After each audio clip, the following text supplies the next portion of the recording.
It is quite simply one of the biggest games in Manchester City's 127-year history. The citizens know they're within 90 minutes of a place in a first ever Champions League final, but they know that PSG, their opponents tonight, and for this second leg, won't go quietly and make their life easy in their pursuit for the Holy Grail, as the road to Istanbul is an ever-shortening one, as it's Manchester City in pole position to reach the showpiece game in 25 days' time. But will Mauricio Pochettino deliver a masterclass just like he did 2 seasons ago with Tottenham Hotspur back in the quarterfinals, in which his side reached the final that very same year?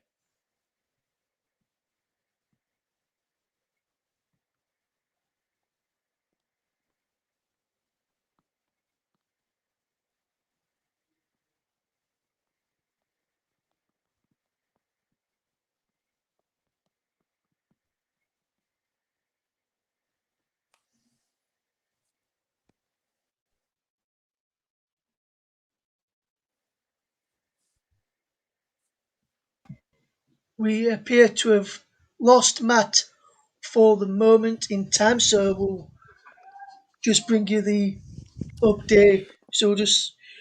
I'm just joined at the moment along with Jack, and Jack ahead of this game tonight. Manchester City make 9 changes to the side that fade against Crystal Palace at the weekend, and a pretty straightforward win for Pep Guardiola's side. Ederson and Fernandinho are the only two that retain their place from Saturday's team. It's an entirely changed back four. Walcott, Stones, Diaz and Zinchenko at the back four, as Cancelo, Ake, Laporte and Mendy are replaced. Gundogan comes in place of Rodri as he partners Fernandinho in the 2. Mahrez, Bernardo Silva and Foden are in, with Kevin De Bruyne in the false 9. De Bruyne replaces Jesus. Foden's in for Sterling, Bernardo in for Aguero, and Mahrez in for Ferran Torres. Well, for Paris Saint-Germain, they make 5 changes to the side that beat Lens at the weekend that keeps their French title hopes alive. It is Keylor Navas in goal, Florenzi, Marquinhos, Kimpembe and Jallo at the back 4. Paredes and Herrera are the 2 holding midfielders, with Di Maria, Verratti, Neymar as the 3 attackers, with Icardi leading the line. So the changes come in the form of Colin Dagba dropped to the bench as Florenzi comes in. Gueye out because of suspension that he picked up against Manchester City. And of course, he played against Lens at the weekend. He comes out as Herrera's in. Paredes in for Danilo Pereira. Sarabia out, Verratti in. Draxler out, Di Maria in. And of course, a notable name that's not in the starting lineup tonight is Kylian Mbappe. The subs, Zach Steffen, Scott Carson, Ake, Laporte, Mendy, Cancelo, Rodri, Torres, Sterling, Jesus, Aguero for Man City, and for PSG, Rico, Randri Amami, Kera, Baka, Kazava, Colin Dagba, Rafinha, Pereira, Sarabia, Draxler, Kylian Mbappe. We are almost ready to go at the Etihad Stadium. And for 2 financial powerhouses of the world football game and in Europe, it is, of course, a competition that has eluded both of them as both sets of players take the knee. As, of course, it's been adopted in England, and, of course, with the English sides being allowed special dispensation to do so.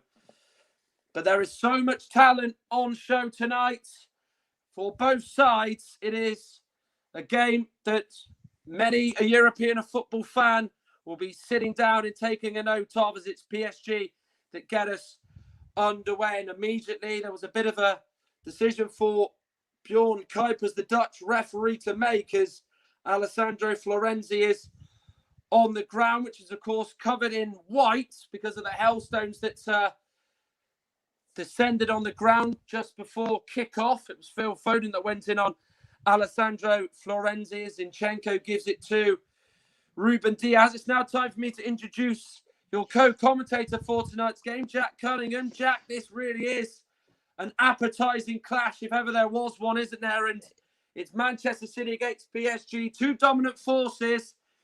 Can Manchester City get over the line? It is absolutely huge. It is the biggest game of these 2 clubs' season by a long, long way. As you mentioned rightly, They've both not actually won the Champions League yet. So this is the big one that they both want. This is the one that their owners want. So, this is a huge game.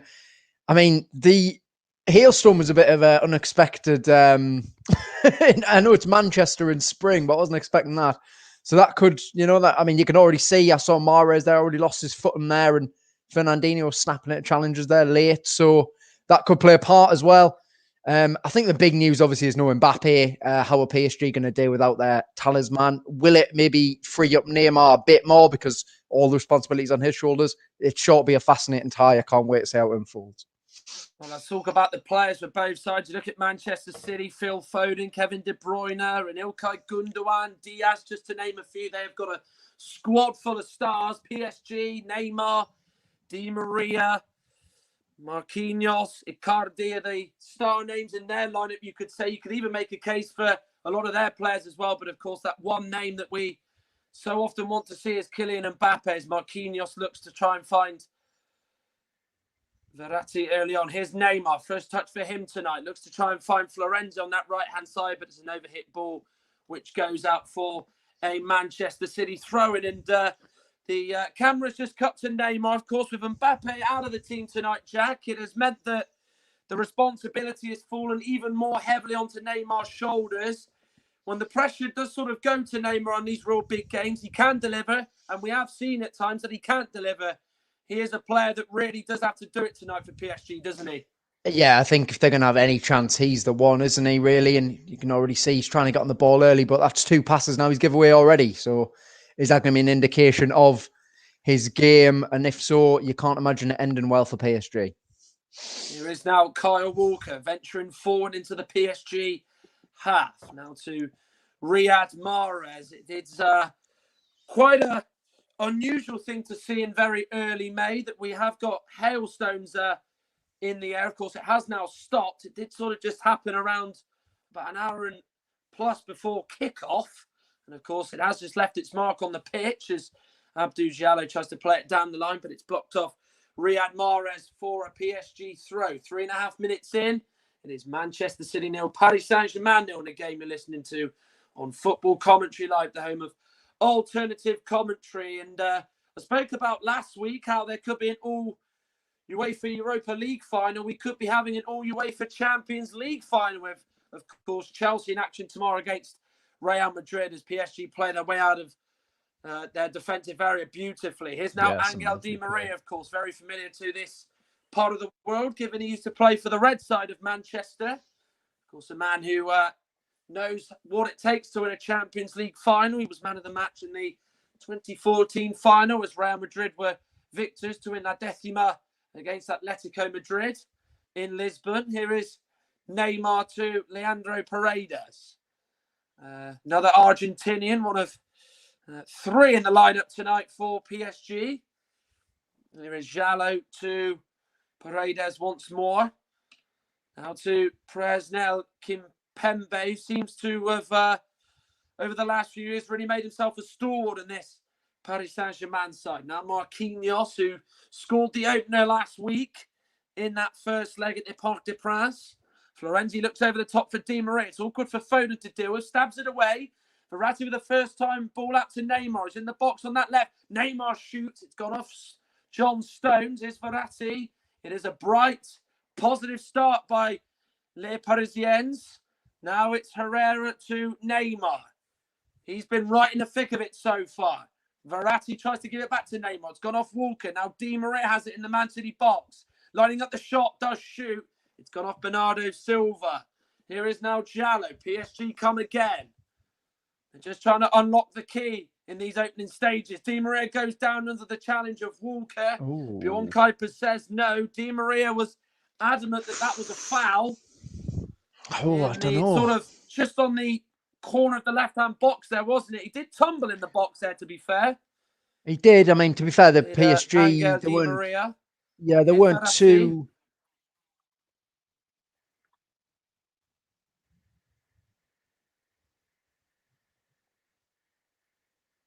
Good block from Verratti there. Ball has gone off Verratti as Walker's trying to close that down. It is Verratti now to Neymar. And now he looks to try and find it. Cardi. It's cleared away. Jallo with the ball back in. It's over the head of Neymar. And there are appeals for a handball, which Bjorn Kuipers has given. It's a penalty. Inside 6 minutes to Paris Saint-Germain. It's Zinchenko who's been penalised. Diaz, Fernandinho and Stones surround the Dutch referee, and Paris Saint-Germain, who knew they have to score 2 tonight to stand any chance of getting to the Champions League final, have got an early penalty here at the Etihad Stadium. And you really have to say that Manchester City can count themselves unlucky. This has surely got to be checked by VAR, which Bjorn Kuipers is going to exactly do here. Yeah, you can't not check VAR for that. I mean, you can't even see the ball coming. But I tell you what, PSG, what a start they've made to this game. That was relentless pressure from them there. They had Man City penned in the box, constant crosses, and it would have been a shame if nothing came from all of that pressure. And I think Bjorn Kuipers is probably going to change his mind here. Yeah. Right decision.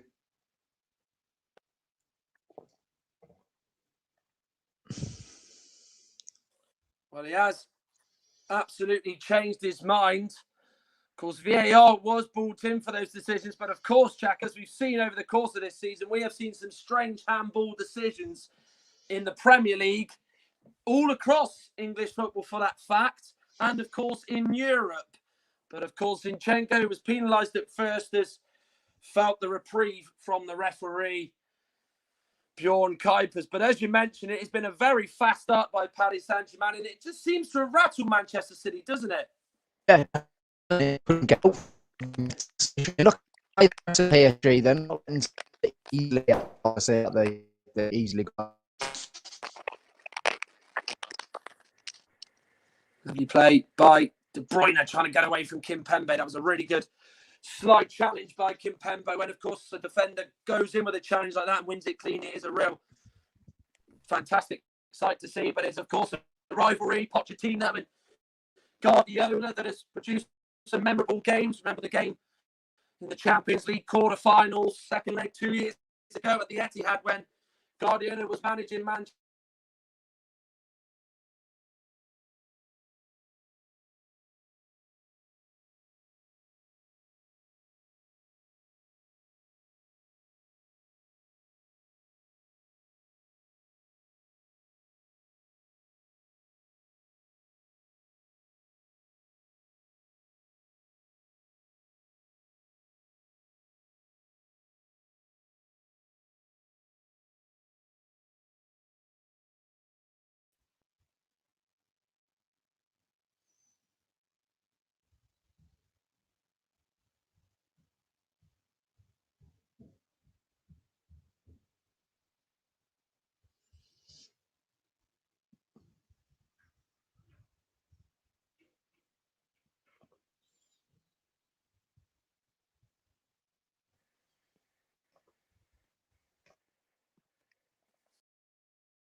We appear to have lost Matt at the moment in time. We'll try and get Matt back in a second. In the game I'm watching is currently Luton 0, Rotherham United 0. Rotherham have had a few chances, so as Luton, but at the break it is Luton 0, Rotherham 0. And we've got Matt back now, so we'll hand back over to for the game between Man City Comes to and Mahrez PSG. and it's in. It's 1-0 to Manchester City. Well, they've been under pressure and under the cosh in the opening 10 minutes, but Riyad Mahrez with their first big moment of promise in this second leg has stroked it home beyond Keylor Navas, and that might just be potentially a bridge too far for Paris Saint-Germain. Manchester City 1, Paris Saint-Germain 0, and it's Riyad Mahrez who scores again, just like he did 6 days ago in the French capital. Look at that pass by Edison. Absolutely unbelievable ball by the Brazilian. He's unlucky, Florenzi, with the block. Comes out of Mahrez. And, you know, he's been so clinical this season as Riyad Mahrez. Such an important player for Guardiola's side. He was never going to miss that. And after what an absolutely fantastic start by PSG, they've now got it all to do if they didn't have it all to do already. Well, it just came into Mahrez. He still had a lot to do. He managed to get it under the legs of Keylor Navas, who, to be fair to him, covered his near post very quickly. Kimpembe slid in to make life very difficult for Riyad Mahrez, but he made that finish look so easy, the Algerian, and he's put Manchester City 1-0 up, and that is a real sting in the tail for Paris Saint-Germain, who, as Jack rightly has said, started the game in a real fantastic fashion, right on the front foot, really meant business. We're right in search of getting in front and just trying to claw back the deficit, but that goal might have just changed the picture. That is a stunning ball by Mahrez to get De Bruyne on the go. He can't pick up Bernardo as Marquinhos comes in and intercepts, but that is a massive goal, and it's now put Manchester City 3-1 up on aggregate. And PSG already knew they had to get 2. If they are to do it in 90 minutes, they're going to have to get 3. Yeah, I mean, it's a huge task now, isn't it? But they're going to have to open up even more than they have been. And you'd think this is going to play into City's hands. And, well, I can definitely see more goals in this one. Don't actually know, obviously, which way they're going to go. But it has been a fantastic start of the game. What an absolutely brilliant Champions League semi-final second leg so far. Absolutely. It has been fast-paced, real edge-of-your-seat stuff, as I did sort of say just before kick-off in this one, of course. And I will have to say as well, I do apologise if you did hear any technical difficulties, which meant that the host, Ross Vernon, had to step in for just a few brief moments there. Of course, it is always a bit of an issue with technology at times, but it does almost feel like now that the glitches and the difficulties have managed to be well and truly be put beyond us. Here is now Verratti, of course, the Italian who is their record appearance holder in the Champions League with 66 appearances to his name. It's his 67th tonight for him. Such a effortless player, and is someone that has been a real mainstay in this Paris Saint-Germain team for the best part of a decade nearly. Here's Neymar. If they needed him to step up before tonight, they really need him to do so now. Jallo gets it from Di Maria, but the low cross is easily picked up by Edison. But Jallo, early in the 14 minutes of this game, Jack, is seeing a lot of space out there. Putting about 4 crosses already, hasn't he? That's not actually, it's not the best ball in, but I'd feel that you need someone gambling across the near post there, really, just to make it a bit more tricky for the likes of Edison. But yeah, Jallo getting a lot of space so far early on in this game. Here's Fernandinho now to Gundogan, out to the right, looking for Mahrez, but it was cut out by Jallo. Neymar trying to get on the end of Verratti's pass, and he's done well to do so, the Brazilian. Tries to find Di Maria and is fouled. It's a free kick. I think it was Gundogan that let one in on Neymar there, who's almost occupying that position of coming in from the left, isn't he? Or coming in centrally to just bring it onto his right foot. And there was no doubt about it that he was clipped. Yeah, it's a definite foul. I feel that Neymar actually held on to the ball too long. He had Di Maria totally free for a long time before that, but he just kept on to it too long. And in the end, I guess he's won a free kick. And you can see what Guardiola thinks of that. There was no need to make the challenge. Neymar wasn't really going anywhere per se. And now, I mean, he's got a chance to bend one in.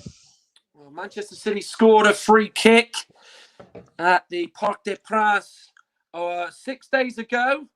Hopefully the wall's better. PSG to do what Manchester City did in that first leg. And of course, how crucial it would be in the context of this game, because it would really make it an even more mouth-watering prospect that it was already supposed to be. It looks like it's going to be Di Maria on this. Manchester City have got 5 in the wall. There is one behind it. It will be Neymar who takes. It's took a nick off a Manchester City player in the wall, and it's a PSG corner. So the danger isn't quite gone yet for Manchester City, as they've got more defending to do from this corner. Big good wall from Fernandinho. A lot better wall than PSG's last week. Absolutely. Morris just seemed to cut through it, didn't he? I mean, it was terrible. It was a very, very poor defensive wall, wasn't it? You can hear what Jack Cunningham certainly thinks of that analyzer for tonight's game. Corner's going to be delivered in by Neymar. Doesn't have any height on it. It's cleared away by De Bruyne. Now Verratti is on the ball on the left, which he gets in from the touchline. Gets it back from Neymar. Thought about clipping it in. but instead gives it back to the Brazilian. Down the line to Di Maria, who seems to be onside. Clip toward Marquinhos, and he's hit the crossbar. While the Brazilian centre-back, who's found scoring goals this season, a pretty regular occurrence, almost came up with an equaliser there. He leapt highest. Ederson was beaten, but unfortunately for him, he smacked it against the crossbar as Manchester City look to bring the ball out now with Gundogan. Here's Bernardo Silva through to De Bruyne. Foden's made the run to his left. He looks to find Mahrez, can't quite find him, but PSG are getting so close to getting an equaliser here. What an absolutely brilliant ball in that was by Di Maria. Towering header by Marquinhos. So unlucky that he's seen that hit the crossbar. But, I mean, PSG keep playing like this. You think it's only a matter of time before they at least get one back. To say that they have been very harshly done here this evening, of course, in terms of the scoreline. I mean, they've had the better of the opening 17 minutes. They've had all the play. They've been the most threatening, the most brightest. But as at the moment, still behind.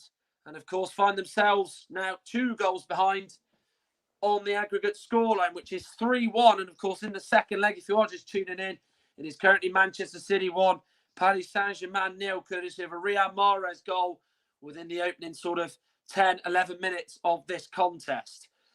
Icardi couldn't quite get it under control, and there's a handball given against Phil Foden. Bjorn Kuipers, of course, who's already had to give a handball decision and turn it away. There's a bit of afters between Florenzi and Foden, which is alerted Bjorn Kuipers, and certainly got Pochettino in a bit of a spin there, didn't it? Yeah, well, you got to remember Foden was the one who caught Florenzi right at the beginning of the game, wasn't it? So that could be one to keep an eye on as the game goes on. That's now 2 times they've come together with a clash. And I don't know, Foden's young, he's still maybe, a bit hot-headed perhaps. So I don't know if Florenzi's trying to get in his head a little bit maybe. It will be a PSG free kick from that Foden handball. Di Maria was going to clip it in, but it's Neymar who does instead. Kimpembe goes up, Stones heads it on too. The chest of Kimpembe, but luckily it just hangs up in the air for Ederson as Kimpembe stays down. And Di Maria has got it, and Di Maria has put it wide. Well, Ederson threw it quickly. Di Maria tried to catch the Brazilian keeper cold, and he's nearly managed to pull it off. But what was Ederson thinking now with that throw out? Oh, it's just, well, that's actually a terrible touch, isn't it, by Bernardo Silva. He just falls into the trap of Di Maria and he whips it towards that far corner. And I'll tell you what, Edison's not getting close. That's 3 big chances now for PSG, and Man City have had 1 and been clinical. You're absolutely right with that. And of course, Kimpembe was still on the ground. I mean, it was a bit of a surprise to see Bjorn Kuipers not actually blow his whistle. He might have just not even seen it, to be fair. But PSG were in no business to do so. When you're that far out with that much of a shooting opportunity, you really do have to try your luck. And how close Angel Di Maria was to scoring back in the city where he used to, of course, play his football, albeit for the red side of it anyway, as the replays show. Kimpembe getting an arm in the face from John Stones, which John Stones, to be fair, knew absolutely nothing about. No. In fairness to the England centre-back. But it's left Kimpembe in a bit of a heap, hasn't it? But yeah, I mean, it's just been an absolutely fantastic game so far. It's incredible. You watch 2 teams this good, how easily they cut through the lines. You see teams in the Premier League and what have you spend forever passing the ball backwards and sideways, just trying to be incisive. And then you've got a player like Verratti picks up the ball, splits it through 2 lines. De Bruyne, Gundogan, all can do that. And it's just making for an absolutely brilliant game for any neutral out there. Well, this really is the definition of elite football, isn't it? Manchester City, Paris Saint-Germain, they might not be the biggest in terms of European honours, just one to Manchester City's name, the European Cup Winners' Cup in 1970. And of course, Paris Saint-Germain have won 2 in terms of the Cup Winners' Cup in 1996 and the Intertoto Cup in 2001. But where they want to be is consistently in the Champions League finals, winning this famous glittering old trophy. The likes of Bayern Munich, Manchester United and Real Madrid and Barcelona have done so many years and so many times for that fact that they want to be part of it, don't they? And of course, no money can buy success. Of course, as everybody knows, success does have to be earned. But your observations on this first 20 minutes, Jack, and you have to say for the people listening in, PSG can count themselves seriously unlucky. They could So unlucky. be 3-1 up in this game, couldn't they? Yeah. So unlucky, really. You got a spot on there. I mean, they've had all of the play, all the games. I mean, got to say, Icardi's not been involved at all, though. How much of a difference would it make if they had a Mbappe on the field? I don't want to obviously keep bringing that up, but, you know, in the end, that could be the difference to them. But they've got to be encouraged by this start. I know they're 1-0 down, but they're certainly still in the game. And the next goal, if they get it, then it really is game on. Bernardo Silva couldn't quite get that under control. Herrera goes down, but he wanted a free kick himself, Herrera, because he was saying he got a little elbow on the side. Herrera and Gundogan having a bit of an argument between one another there, as there has been a few occasions where there has been a little bit of frustrations reaching boiling point with certain players, and I don't think this is going to be the last we see of it here, as we've seen quite a few instances in the opening 22 minutes. It's such high stakes, isn't it, for both teams, both players? I mean, they're used to, let's be fair, they're used to playing teams who barely even give them a challenge, really. So they can play in second and third gear, both these sides, most of the time, and win easily. So, you know, this is something totally different now. They've both got to be 100% on it, and, you know, tensions are so high.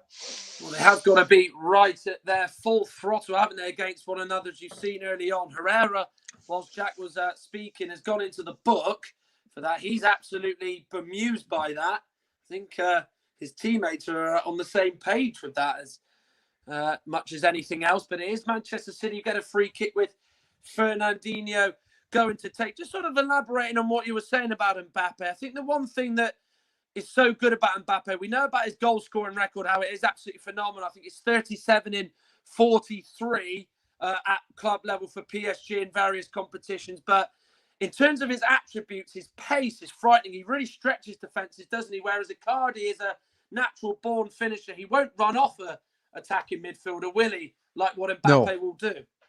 Icardi's a fantastic striker, don't get us wrong, but he has not got that world-class star ability that Mbappe has. Zinchenko to Foden. Zinchenko gets it back. It's a rare foray into the PSG half for Manchester City, despite them leading by 1-0 as we are into the 23rd minute of this game. But he loses out Foden there, and here come PSG. Here's Di Maria looking down the middle for Neymar, but it was just a little bit too much on it from Di Maria. But there's that quick thinking, bit of play from Paris Saint-Germain once more. Di Maria's had a brilliant first half so far. Challenge goes in by Icardi. It was a really good sliding challenge by him as well. The ball is a long one by Fernandinho, which Navas decides against picking up, and instead we'll just play it out to Presnel Kimpembe. Marquinhos gets it from Ander Herrera. He's got to be careful for the remainder of this game. The Spanish midfielder was one of 5 changes in the PSG side for tonight's game. Di Maria's touch is rolled on through to John Stones. And one thing about Manchester City this season, Jack, is their defensive stats. I mean, we covered a game, didn't we, on Football Commentary Live a few weeks back. Leicester, wasn't it? Yeah. Leicester, didn't they? And we spoke about sort of Diaz just a little bit briefly there, but what an impact he's made in their defensive numbers this season are absolutely astonishing to back that up, aren't they? Yeah, what an incredible signing. I mean, he's only 23 as well, which I find ridiculous. I mean, he's such a leader in there, clearly communicates, and he's just revitalized John Stones as well, which is great to see, because, you know, Stones has had a tough time, but he's so talented. He's probably England's best centre back, really. So, you know, it's just City have found this new, I wouldn't say more pragmatic, but I don't know, it's more solid, isn't it? In there, so that, and they've still got all them wonderful players, and, you know, playing without strikers worked really well for them as well. Here is Ilkay Gundogan. Looks for Kyle Walker, but he leaves it. He knows Riyad Mahrez is going to come toward it. Tries to take on Jallo. It's good defending by Jallo. Just stood up against the Algerian, who is, we know, likes to come in from that right onto his left foot. Verratti to Jallo. Not the best ball by the Paris Saint-Germain left-back. De Bruyne to Foden. He likes to try and slide it through to Mahrez on this occasion, but he's unsuccessful as it's blocked by the Paris Saint-Germain defence. Herrera with the Ball forward toward Neymar, and Ruben Diaz comes across to head it up for a throw. 26 minutes played. It's Manchester City 1, Paris Saint-Germain 0 at the Etihad Stadium in this UEFA Champions League second leg. You would have to say whoever gets through here is the favourite for the final.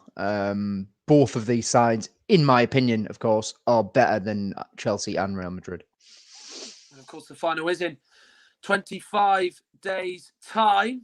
And of course, it is Manchester City as it stands getting there. Is Neymar as he's bearing down toward Manchester City's goal. Lays it to Verratti, who's on the edge of the box. Now Di Maria will clip it high towards Ander Herrera, who had a swing at it, but he's completely missed it, and it's gone out of play for a Manchester City goal kick, and a rare poor delivery there by Angel Di Maria. I thought Neymar was going to shoot.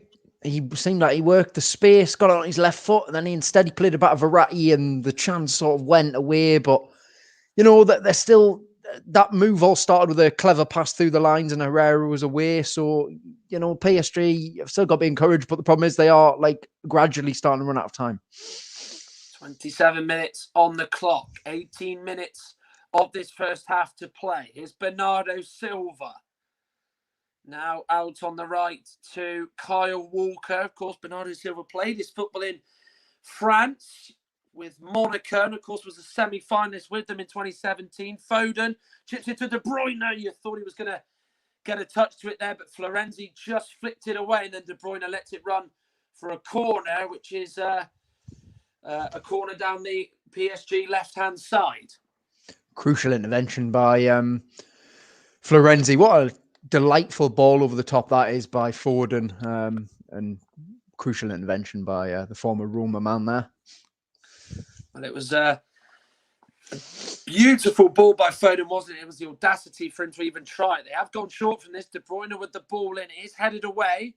Foden now has it to Walker. He now spreads it to the right with Riyad Mahrez, the Manchester City goal scorer. Good delivery in there. Kimpembe away. Good header as well.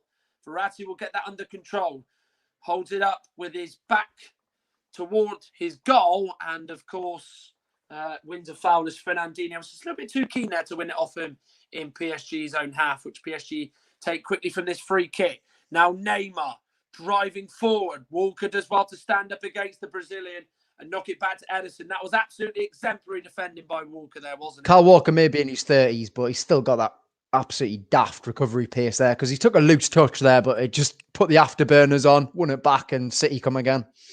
Here's Riyad Mahrez. Foden is the man on the inside of him. Mahrez gets it back. Now Gundogan to the Algerian Mahrez once more. Now is Kyle Walker. We saw early on, Jack, that there was a lot of urgency and a real desire for PSG to go and win the ball. But the last few minutes, that has just seemed to sort of fade away, hasn't it? Yeah, it has. I don't know if maybe that's maybe part of the game plan, perhaps, because, you know, you can't press like that for 90 minutes, no matter how fit you are, to be honest, especially against Man City. But it has allowed Guardiola's side to come back into the game in the last sort of 5 minutes or so, and we'll have to see if they punish PSG anymore. Here is Foden. Here's Gundogan. Now De Bruyne. If you want anybody in the middle from that sort of range, it is De Bruyne. He tries his luck. He just waited for his chance to try and bend it around the goalkeeper, Keylor Navas, and he did bend it round the keeper, but unfortunately he bent it round the post and seen well wide by Navas. Yeah, it was a good effort from De Bruyne, so he's going for that postage stamp top corner, and we've seen him do it so many times, but not on this occasion. Florenzi gets it short from Marquinhos, who gets it back. Now is Presnel Kimpembe. We're into the 30th minute mark, quarter of an hour of the first half to play. Game you're listening to on Football Commentary Live, the home of alternative commentaries. Currently Manchester City 1, Paris Saint-Germain 0. Manchester City, of course, were 2-1 up from the first leg. They went a goal down from Marquinhos scoring in the first leg. And then, of course, it was goals from Kevin De Bruyne and Riyad Mahrez that saw Manchester City win in the French capital to give them that first leg lead to take into tonight's second leg. Lovely ball by Neymar up to the right with Florenzi. Forward he comes to Di Maria, dummied it. I think he's believed that either Icardi or Neymar are directly behind him, but Kyle Walker has brought that out a long way and had Di Maria got a shout behind him there, he would have certainly tried to dummy that there in the Manchester City box and probably took it under control and probably got a shot away. I can't believe he dummied it. I don't know why. As you say, he must have got a shout, but there was no one there. So I'm baffled. It's another big chance because he would have had a clear shot from about 12 yards out. Verratti was put under pressure from De Bruyne there. It looked like Di Maria had sold him short inside the Manchester City half, around 35 yards out, but he did very, very well to just turn away and give it back to his centre-back. Not the best ball. Kimpembe has to lunge in and stop the ball getting took under control. Neymar's fouled. Free kick's taken quickly by Paredes. Here's Jallo. He gets the cross in. Stones watches it and clears. Paredes slides in, but Marquinhos is up from centre-back. Very, very high as well to try and keep the attack alive for Paris Saint-Germain as they are desperate to equalise. They've had a lot of chances. Marquinhos has hit the bar. There's been a chance for Di Maria as much as anything else. And, of course, there was a chance for Neymar as well, but it has not just quite happened for the French side so far. But they can take plenty of encouragement, but they need to try and get a goal as quickly as they can. Here's Di Maria now to Neymar. Jallo is in acres of space down that left. Neymar might go it alone here. Does eventually find Jallo. Now Verratti. Manchester City scramble players back to not allow PSG to move any further forward. Marquinhos with the clip ball to the back post, but it's too short and is easy for Ederson to catch. And that is mass relief amongst the Manchester City defence. Hate to say it again, but Neymar holding on to the ball too long. He had Jallo on the overlap. He could have gone onto his right foot, but he just seemed to want to hold onto it for that extra touch. And here goes Foden. Foden's now down this left-hand side. Just takes it in his stride, the English midfielder. Such a gifted player. There is so much promise, so much hope that Foden can shine at this summer's Euros for Gareth Southgate and England, of course. And he won't be the only Manchester City player going to the Euros, I wouldn't expect. But that was a really poor ball by Fernandinho. Icardi now gives it to Neymar. Walker is... he shows excellent recovery pace to stop Neymar there, bringing the ball forward. A bit of a tongue-tied episode for me there. Here's Kimpembe to Jallo. Now, Paredes. Jallo has pretty much spent the majority of this game inside Manchester City's half, given how high he's been and at times how much freedom and space he's had down the Manchester City left. Di Maria, I'd love to see his average position. It is very interesting, isn't it? If you saw a heat map, he'd pretty much have red dots just circled around the 18-yard box of Manchester City, isn't it? But now we're starting to see with PSG, Jack, a more patient approach. You think they'll do this now for the final 11 minutes of this first half? Yeah, maybe try and conserve a bit of energy. I would assume Mbappe will come on at some point, so they want to have something in the tank. But I mean, I know they're 1-0 down, but I've been really impressed with them in this first half. They've played some excellent football, just not quite the end product, I guess. Yeah, absolutely right. Of course, Mbappe, who we've spoken about a lot during the 34 and a half minutes, of course, came into this as a real doubt with a calf problem. Mauricio Pochettino said he would make the decision last minute whether or not the PSG number 7 would start and tipped to be future global star of this sport is going to have to play a part in the second leg from the bench. He'll be determined to have his say on this tie, given he was shut out very, very well at the Parc des Princes last week, which was a real testament to Manchester City to keep a player of his quality quiet. Di Maria gets the ball in. It's gone off Walker, but Jallo, fortunately for PSG there, it's come to Herrera, who turns and shoots, and it hits the stanchion over Ederson's goal and in the middle behind the goal. But again, Herrera found that space in the area, but it was off target. And it felt like for me that Herrera should have done a little bit better, and he might have just rushed the shot there. Yeah, former Man United man obviously would have loved to see that go in the net, wouldn't he, for more reasons than one. But yeah, I can see what you mean. I think he's gone for that dip and effort on his left foot. Maybe he could take another touch, pull it across the goalkeeper rather. Yeah, I mean, I can certainly see that. That's a terrible ball by Edison, Christ. Of course, Edison made a real horrendous error that allowed Di Maria a chance to try his luck from around 18 yards, but he got away with it there as he played the ball way beyond Ilkay Gundogan. Here is Mahrez, Foden, Mahrez again. Manchester City will be, no doubt about it, quite happy that they're going to go into the break as it stands, 1 goal up, because it has been all Paris Saint-Germain in that first half as Jallo goes into the back of Bernardo Silva and Manchester City, win a free kick. Yeah, I mean, Guardiola will be absolutely delighted with this one. I mean, his team haven't played that well, but they have a 1-0 lead. They have the advantage. It looks like they're going to be through the Champions League final as it stands. And Guardiola's edging closer and closer to finally, getting that one last monkey off his back at Manchester City. Because then after that, I mean, he truly has won everything. And I mean, if he's not already, he's got to be up there then after that for Manchester City's greatest ever manager. I would have thought. It's a Manchester City free kick here, which PSG have got to organise the troops and make sure they are in a good defensive line and don't allow any Manchester City chance to come from this. De Bruyne and Mahrez are over this. It's in by De Bruyne, away by Jallo, who volleys it away.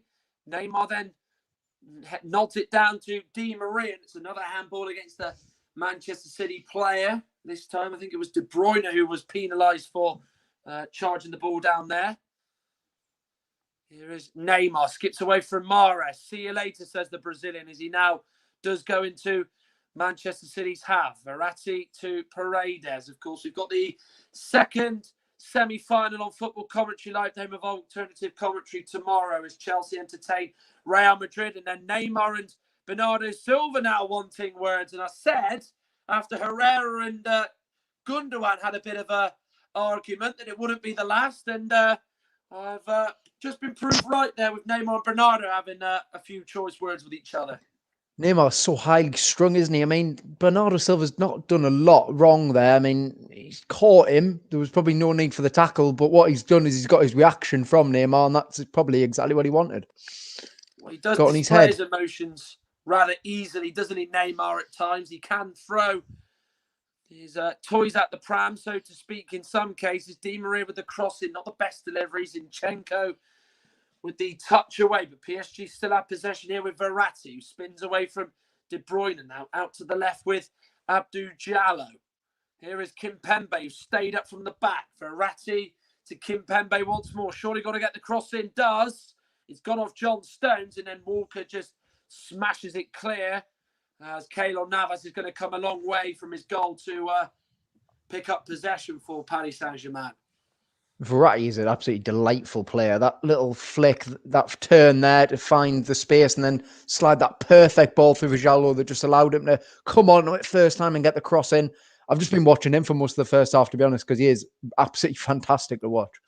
He is a player that really has shown over the years that he can be such a delight to watch, as Jack has mentioned, and I do share that same opinion. What a player he is, but it's been given away by Kimpembe.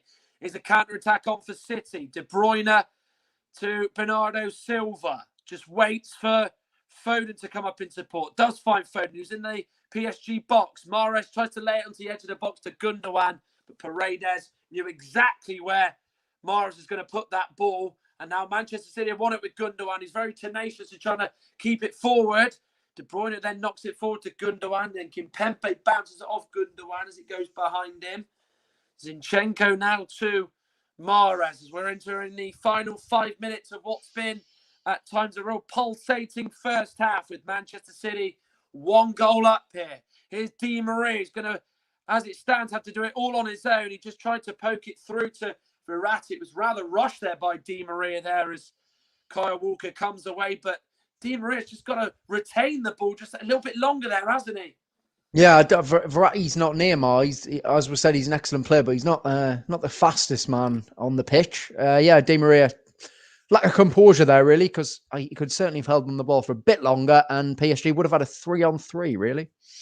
Fernandinho now to Gundogan. What is striking in the PSG midfield ranks tonight, Jack, is you look at Paredes, you look at Herrera and Verratti. Verratti's a deep creator. Herrera's a box-to-box man, but there is nobody high up the pitch who's really going to go and create, is there, seeing where Di Maria and Neymar have occupied positions. We will go and talk about that in just a few minutes. The City come forward. Zinchenko gets it from Foden on the corner of the left-hand box. He gives it to De Bruyne. Now to Mahrez. Tried to turn, but it's good defending from Marquinhos there. But just going back to that point I made, you do worry about the midfield, where the creativity through the middle is going to come from. Yeah, I mean, I've been watching it, and I feel that Verratti's been sort of taken up maybe a sort of a number 8 position, a bit further up. But Paredes has been high up, and Herrera have been high up as well. So they've sort of been rotating. By no means, there's no natural, for example, a Draxler or someone like that who could play in that position. Cardi gets it from Di Maria. Cardi's been very, very quiet in this first half as the Argentinian, of course, bought from Inter Milan last summer after a successful loan, but then the ball through to Foden is defended well by Marquinhos, a player who really does ooze class. He is somebody who's very underrated amongst the European football pundits, is Marquinhos, and the PSG skipper, someone who's been a real talisman at the back. And of course, I can remember watching the semi-final against Leipzig last year in which he scored, and really did impress me that night at the Estadio de Luz, or as it's translated in English to the Stadium of Light. Yeah, Paredes to Marquinhos. To Florenzi. Don't think Jack Cunningham liked that I did mention the Stadium of Light in this particular commentary, so I do apologise for that, Jack. No, I'm just making sure everyone doesn't realise it was in Sunderland. Imagine that. Champions League semi-final in Sunderland. You probably wouldn't hear the end of it being a true Geordie. Here is Neymar, though, as he gets the shot away. It's blocked off by John Stones. PSG still have it here with Marco Verratti. Will they get an equaliser in halftime? It has gone through to Neymar. He's got 3 Man City players right in front of him. Herrera gets the cross in, but it's cannoned off Diaz's face for a Manchester City corner. They were just plucking their way there, weren't they, Paris Saint-Germain? But the door was slammed shut by Manchester City. Yeah, lovely feet in the box from both Verratti and Neymar. What a block by Diaz that is. Just if you want commitment, just throwing his face in the front of it. Doesn't care. That's what you want to see. Doesn't even wince, neither does Ruben Diaz. He's a real steel type defender, isn't he? In goes the corner. It is headed away. It was Di Maria who put the ball in. Fernandinho headed it to the other flank with Walker, who then brings it to Bernardo Silva. Manchester City are 4-on-4 here, as now Bernardo Silva gives it to Mahrez on the right-hand side. Mahrez crosses in. Not the best delivery, which is cleared away well there by Marco Verratti. As Icardi and Walker went for it. They both missed it, but there to tidy up was John Stones. What would be disastrous if PSG were to concede right on half-time, with Manchester City currently 1-0 up. If it goes to 4-1 on aggregate, you really do think that that is game over and tie over. Here's Neymar, though. Could PSG be about to change the script? Icardi with the touch to Di Maria, who might go on his left foot. Does try and roll it onto it, but it is defended well by Manchester City there, as they didn't allow the shot or the ball to come from Di Maria. As Marquinhos clears it, but it's gone off Foden, which sees Florenzi take the throw quickly. We're into the final 40 seconds of normal time. Kimpembe to Jallo. Now gives it to Ander Herrera. Paredes receives it. Manchester City looking like they just want to hold on to what they've currently got, which they've had since the 10th minute, courtesy of a Riyad Mahrez goal. Of course, he scored in the second leg win at Borussia Dortmund at Signal Iduna Park, and he scored the winner in the first leg that saw Manchester City triumph 2-1 at the Parc des Princes 6 days ago. 3 minutes of additional time. He's come up with some big goals, hasn't he? To Herrera. To Di Maria. Ball goes in. Ederson and Stones both went for it, but Stones is able to head it only out to Di Maria here. Looks to try and get on his left foot. Zinchenko closes the angle down through the middle, and he does superbly well to keep that in there, the Ukrainian. As he looked like he had managed to touch that out. But here's De Bruyne now, looking to just toy with Marquinhos in the final exchanges of the first half, in which it hasn't been vintage Manchester City, but they are importantly in front. Is that the fairest thing you could say, Jack, on that first Yeah, I half? mean, I think that I know we have praised PSG a lot in this first half, but I think in the last sort of 10, 15 minutes, I think City have solidified a lot more. I don't think PSG have been breaking the lines as much as they were, and still on the counter attack with the players they have, they look a real threat. Going back, that one that was probably a couple of minutes ago now when they had a 4-on-3, and Bernardo Silva chose to play to Mahrez instead of De Bruyne on the far side. If he found De Bruyne on the far side, he was probably in, and it could have been game over. So let's not consider how Man City can do it. Oh, Mahrez gets the shot away. It's spilled by Navas, and then Bernardo Silva tries the curler. It took a nick off a PSG head. It came to Mahrez, who, as we know, just rolls that onto his left. He drilled it at Navas, just like he did for the opening goal of this encounter. Navas saved it. Then came to Bernardo Silva. His shot got blocked. PSG just about doing off there as Man City have got a corner, and it's Kimpembe who headed it behind as well. Yeah, I mean, I was talking about how dangerous City are there, and could have been 2-0 just like that. I mean, good shot by Mahrez, good save at the front post, and quite a lucky block in the end because he's got his arms behind his back. He's not really in full control of it, but he got away with it, did the job done. De Bruyne with the corner in. Navas was under no pressure and decided to just palm that away. And then Mahrez with the ball in. It's Diaz with the header. It's bounced off. Florenzi. It's another Manchester City corner. Oh, they're ending the half strongly, aren't they? Yeah, absolutely. I mean, the big thing there quickly was just Navas there. He had no blue shirt around him in a small vicinity, and he decided to just palm it away. And that could be costly here as he conceded another corner. De Bruyne with the ball in, away by Paredes there, a real vital header away. And that looks like that might be that in terms of first half action, or maybe not, as De Bruyne takes the throw quickly, gets it back from Zinchenko. Now that will be that for the first half as Mauricio Pochettino just waits for confirmation of the Dutch referee, Bjorn Kuipers' whistle. And there we go. It is half-time as Mauricio Pochettino jogs up the steps toward the Manchester City visiting changing room. Well, PSG started the game like a house on fire. They were out of the traps fast, and you could tell they were hurt by the idea of them being 2-1 down after the first leg. But after a penalty that got overturned by VAR, courtesy of a handball off Zinchenko, it then saw Manchester City just a few minutes later score for Riyad Mahrez, who got it on his left foot and just stroked it under the legs of Keylor Navas to score for the third Champions League game running. But PSG have had the better of the chances, but ultimately they're behind on aggregate by 3-1, and they're behind on the night in the second leg at the Etihad. Man City 1, PSG 0. Thank you very much, Jack, as you've just joined me as a free kick was headed on by Luton on goal, but I think he's by Sonny Bradley at the back. The number 6 for Luton, Townie Pearson with the header just on target, but couldn't keep his header down. And Rotherham survived. Rotherham have had a few chances of their own.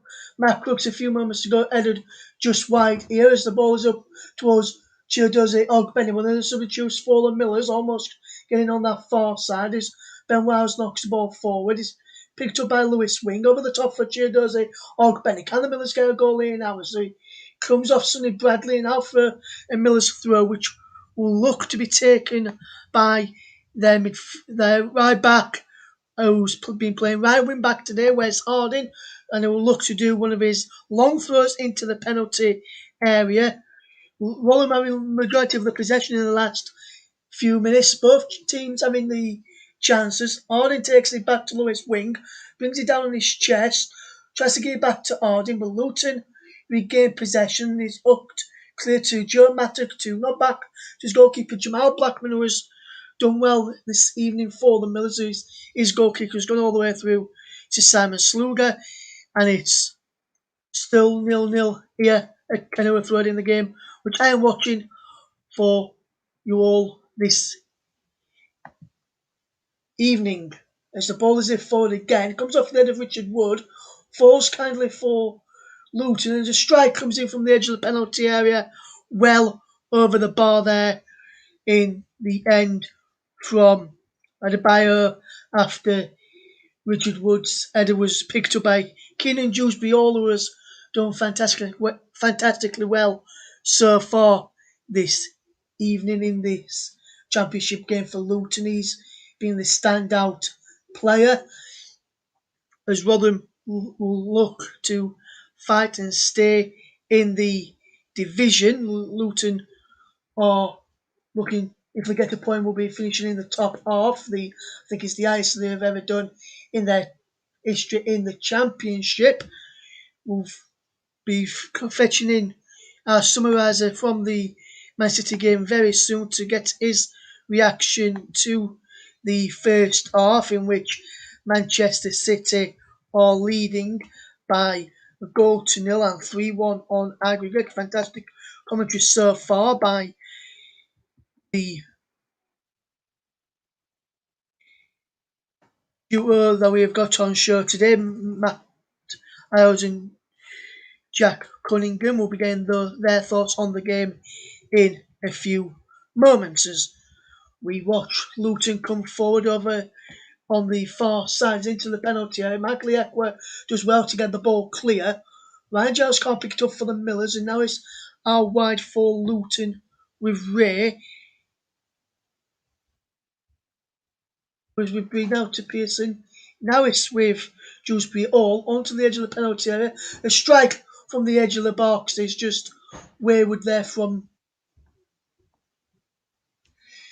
the Luton man. I think if I just try and work, it was Naismith who had that effort, but he just couldn't keep his effort down and on target. The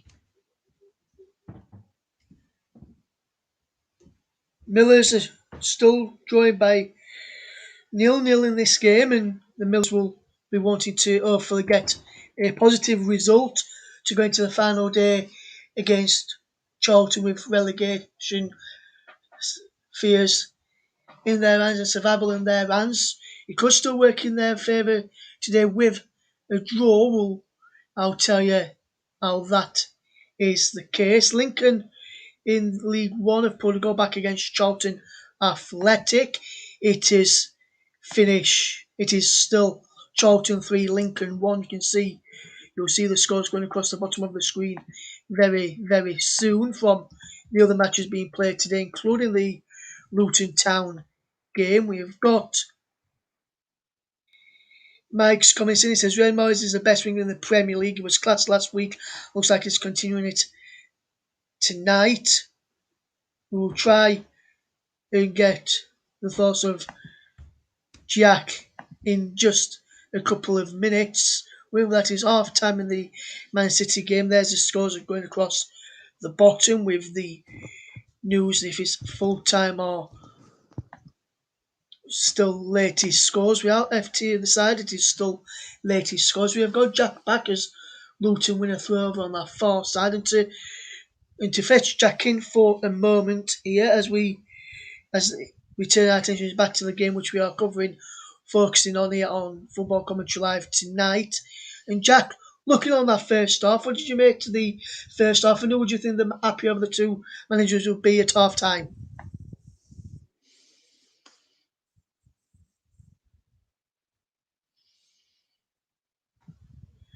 Jack, are you there?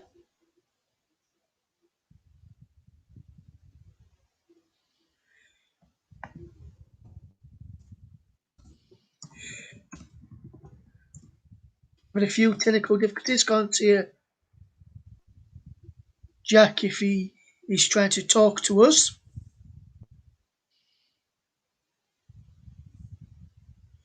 We'll try and re-establish our connection to Jack in a few moments. As Rotherham win the corner with the ball in towards the penalty area.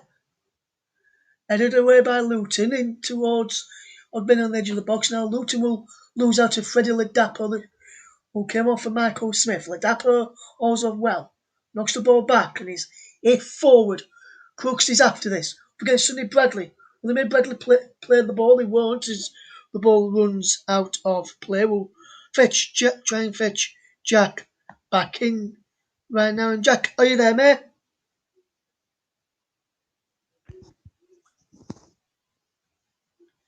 Hello, Jack, are you there? Hello.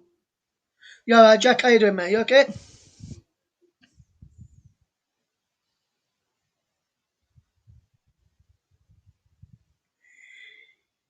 Can't seem to hear Jack at the moment in time. Will we try and re-establish our connections with Jack in a few moments' time here on Football Commentary Live? We'll try and re-establish our connection to Jack in a second.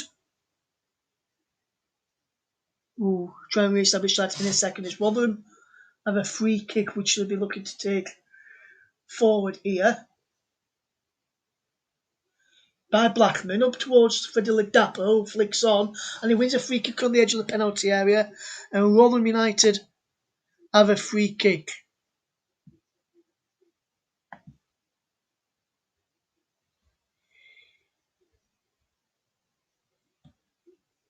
We'll try and fetch Jab back in a second. Hopefully he can still hear me. We'll try and fetch Matt in for a moment. Are you there, Matt? Yeah, I can hear you loud and clear, Ross. What did you make to that first half, mate? We'll try to get Jack in, but we couldn't seem to get a connection to him. But what did you make to that first half in the featured match between Manchester City and PSG? Yeah, I mean, obviously, Jack was making some excellent points on commentary. PSG started very, very quickly, right on the front foot.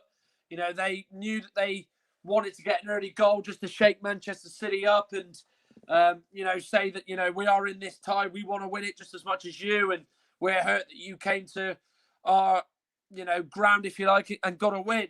To be honest, I think it was disappointing for that they've conceded a goal as they did. You know, De Bruyne obviously got time to shoot. It was a really good block. I think it was Kimpembe that blocked it. It came to Mahrez. He just rolled it into the back of the net and under the legs of Keylor Navas and put it in for 1-0. Then after that, of course, Marquinhos hit the bar. We saw Di Maria go close with that curling effort. And, you know, Manchester City have been living dangerously a little bit at times. But, you know, PSG have done everything apart from scoring that first half. And Manchester City will be pretty relieved that it's only 1-0 in this game and that the scoreline's in their favour. Yes, in fact, indeed they will, Matt. Indeed they will. As we try and connect Jack to us. And Jack, can you hear us, mate? Yeah, so I could hear Matt, but I couldn't hear you. So I don't know. I don't know what was going on there. I have no idea what happened. But yeah, anyway, Yeah. what were we going to ask us? What did you make to that first half, Jack? It was brilliant.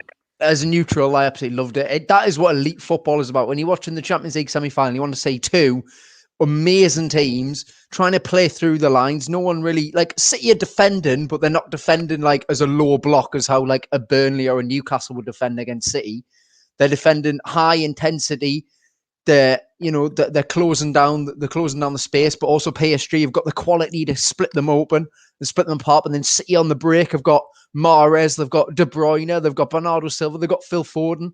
I just love it. I just love it. It's a great game. You know, I think whoever wins this, I said it in the first half, whoever wins this, I think will win the Champions League final because I think they're better than PSG or Real Madrid, not PSG, Real Madrid or Chelsea. Yes, if you look at that first half as well, Jack, who would you say would be the happier of the two managers in that first half? Would you say it'd be Pep Guardiola or would you say it'd be Maurizio Pochettino? But if you just hang fire to that question, as Rotherham United look to try and win the ball there into Fediladapo, Ladapo slips in the moment and it's offside anyway. Look like Ladapo being brought down in the penalty area in the match. Cunningham thrown, but Ladapo was flagged offside. But when the ball was played in by Ryan Giles, he looks as he's onside to me. The knee of Sonny Bradley plays him on, and the flag went up. Was offside. But Jab, who do you think would be the happier of the two managers in that first half at the Etihad in our featured match? Yeah, so I mean, obviously, I think because of Champions League semi-final second leg, ultimately it's the result that matters. So Guardiola will be the happier, but Pochettino, I don't think he'll be ripping into his players or anything like that because they've played some gorgeous stuff in the first half. Unlucky at the crossbar. There was a couple of other opportunities that went just wide from Di Maria. So Pochettino will be happy, but ultimately he can't be happy with the scoreline. Meanwhile, Guardiola will be absolutely delighted with the scoreline. Maybe not too happy with his performance, but he won't really mind if they get through the Champions League final. Yes, you're absolutely spot on there, Jack. And Matt, would you agree with Jack's assessment there that it'd be probably both managers would be fairly happy with what they've seen so far? Yeah, both two different outlooks on it, of course. Manchester City being happy because they are leading. They are, you'd have to say now, 70% of the way there, of course. And as that second half's going to tick on, it'll be even closer toward getting to Istanbul. Obviously, Pochettino, his team were the better of the two in that first half. Unfortunately, they just couldn't break through, but they had a lot of encouragement.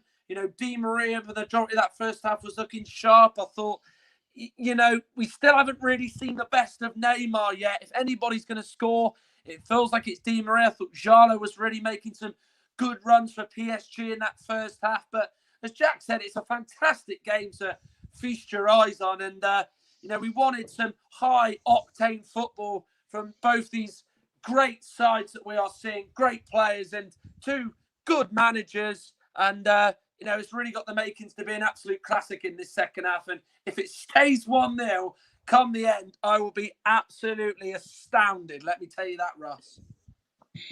Yes, the second half will be kicking off very, very soon. We'll be handing back over to Jack and to Matt in a few moments. As Rotherham just had a free kick up towards the edge of the Luton Town penalty area. Benoit's wins the header in the middle of the park. Ogbene tries to win it as well for the Millers. It's now ball with Matt Crooks, who keeps the ball in play for the Millers, and Lewis Wing plays the ball backwards. Flicked on, looking towards Freddie Ladapo, cleared away by Luton. Luton have the ball now, and Rotherham win the ball back brilliantly. He's now with Joe Mattock, who whips the ball towards Ryan Giles and Freddie Ladapo. Freddie Ladapo has got Ryan Giles on the inside of him. Ladapo takes away past one. Freddie Ladapo still going. Edge of the penalty area from Ladapo. Ball in towards the penalty area, towards the back post. Cleared away, but Richard Wood wins the ball back for the Millers, and he goes out for a throw to Luton. We've got 4 minutes stoppage time there. I think the teams will be probably right about coming out at the Etihad for the second half any moment right now. Teams are back out, I've just been told. So let's hand back over to our commentary team of Jack Cunningham and first, Matt Iles. Thank you very much, Russ. So the second half almost going to get underway. The PSG players just congregating in the tunnel. The Manchester City players went out just a few minutes before as we see the likes of Paredes, Icardi and Di Maria back onto the pitch. There were some more brighter sparks than others in that first half of PSG, of course, with Mbappe on the bench. You do feel that he'll be coming on very, very soon if it does stay like this. But Jack, you spoke on commentary about Di Maria and how he was exciting you. What does his, namesake Neymar need to do, the number 10? Because we spoke about in the early part of this game, he's got to be the shining light. He's always the one that people are going to, point the magnifying glass over, aren't they? What did you make of him in that first half? Yeah, I was a bit disappointed with Neymar, if I'm going to be honest. I mean, if I'm going back to the beginning of the first half, he gave away 2 passes straight away, and I was like, is this going to be a sign of his night? And it sort of has been. Just because he's the main man without Mbappe doesn't mean that he has to do it all by himself. And I feel that that's kind of maybe the attitude he's taken towards it. If you're being the main man, that means you make the right decisions. You are the focal point of the team, but you're always the one who's making the right decisions. There's been a few times where he could have had a shot and he decided to cling on the ball a bit longer to try and dribble further, or he could have played a pass through to someone and he held on the ball too long and the chance went away. So he's going to have to just release the ball quicker, really, because we know how talented he is. We know how gifted he is as a player on the ball. He's like graceful. He's gorgeous. He's brilliant. But we need to see it in this game. He hasn't done it enough really in the big games for PSG in this time that he's been there. Can he now in this second half inspire what would be an absolutely incredible comeback from the Parisians? Well, you've got to remember, of course, Manchester City hold a 1-0 lead from the end of that first half. They 3-1 up on aggregate. Remember, if PSG were to score 2 in this second half, it would go to extra time and no reply from Manchester City. But, of course, if PSG were to get 3 and Manchester City weren't to score, they would go through 4-3 on aggregate as the second half does get us underway. It is Manchester City that do so in their usual light blue shirts, white shorts, light blue socks. Paris Saint-Germain in their dark blue all kit, of course, with that large red stripe down the middle of that shirt. Here is De Bruyne looking for Bernardo Silva. It's come back to De Bruyne with a lot of the hailstones that were loitering on the pitch in that first half well and truly cleared. So the ground staff have done a good job with that as well. I'll just go through the two sides. Manchester City are Ederson, Walker, Stones, Diaz, Zinchenko, Fernandinho, Gundogan, Mahrez, Silva, Foden, De Bruyne. PSG are Navas, Florenzi, Marquinhos, Kimpembe, Jallo, Paredes, Herrera, Verratti, Neymar, Di Maria and Icardi. The subs, Manchester City, Stefan, Carson, Ake, Laporte, Mendy, Cancelo, Rodri, Torres, Sterling, Jesus, Aguero, and PSG, Sergio Rico, Matya, Radri Amami, Thilo Kehrer, Mitchell Bakker, Livan Kazava, Colin Dagba, Rafinha, Pereira, Sarabia, Draxler, and Kylian Mbappe, which of course is the most notable name of any of those 22 subs. Here is now De Bruyne in the opening 90 seconds of this second half for Manchester City. Is Riyad Mahrez to Fernandinho.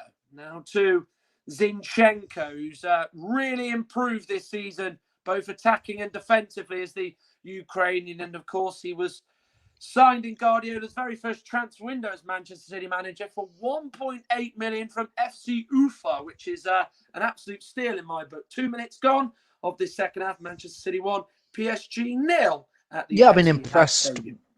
I've been impressed with the start City have made the first half. PSG want to come out, get into their faces, but they haven't really had any of the ball so far. And I'm glad you mentioned Zinchenko because he's been a player who, as you say, in the world of what ridiculous transfer fees that we have, what a bargain that has been for Manchester City, especially how consistently now he plays and how well he plays as well. Well, with Zinchenko, his Manchester City career was nearly cut short back in 2018. Wolves were looking at him and he wanted to stay and fight for his place, and he's found a home as a left back. He, of course, arrived at City as a winger, the Ukrainian, but just goes to show Guardiola's management and tactics that he has taken a talent and adopted a new role for him, which is what is a real theme of Guardiola's management throughout his time at various clubs, including Barca, Bayern Munich and Manchester City. And we have actually seen that to some degree with other players in Manchester during his 5 years at the club. Here's Verratti as he breaks through the lines of the Manchester City midfield. Now Di Maria, first chance for him in the second half, while blocked by Ruben Diaz, who's there once again making a vital block to stop PSG getting a shot at Ederson's goal, or a cross for that fact as well.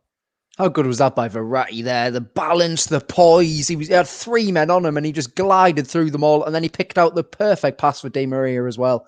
But unfortunately, nothing came from it. Well, Manchester City, of course, will be, as it stands, going to the Champions League final in Istanbul, a ground and a city very familiar to Liverpool fans after the miracle of Istanbul 16 years ago that it was billed as. It's a game on the very edge of Europe as it's touching Asia, and that's where Manchester City will be, as they are on the edge, you could say, of reaching the Champions League final, as Jallo is penalised for blocking off Riyad Mahrez right in front of Pep Guardiola and Mauricio Pochettino. No complaints there from Jallo, I don't think, Jack. Yeah, Jallo there, totally blocking off Mahrez. Maybe not so blatant that he'd get a yellow card for it, but yeah, it's a blatant foul, isn't it?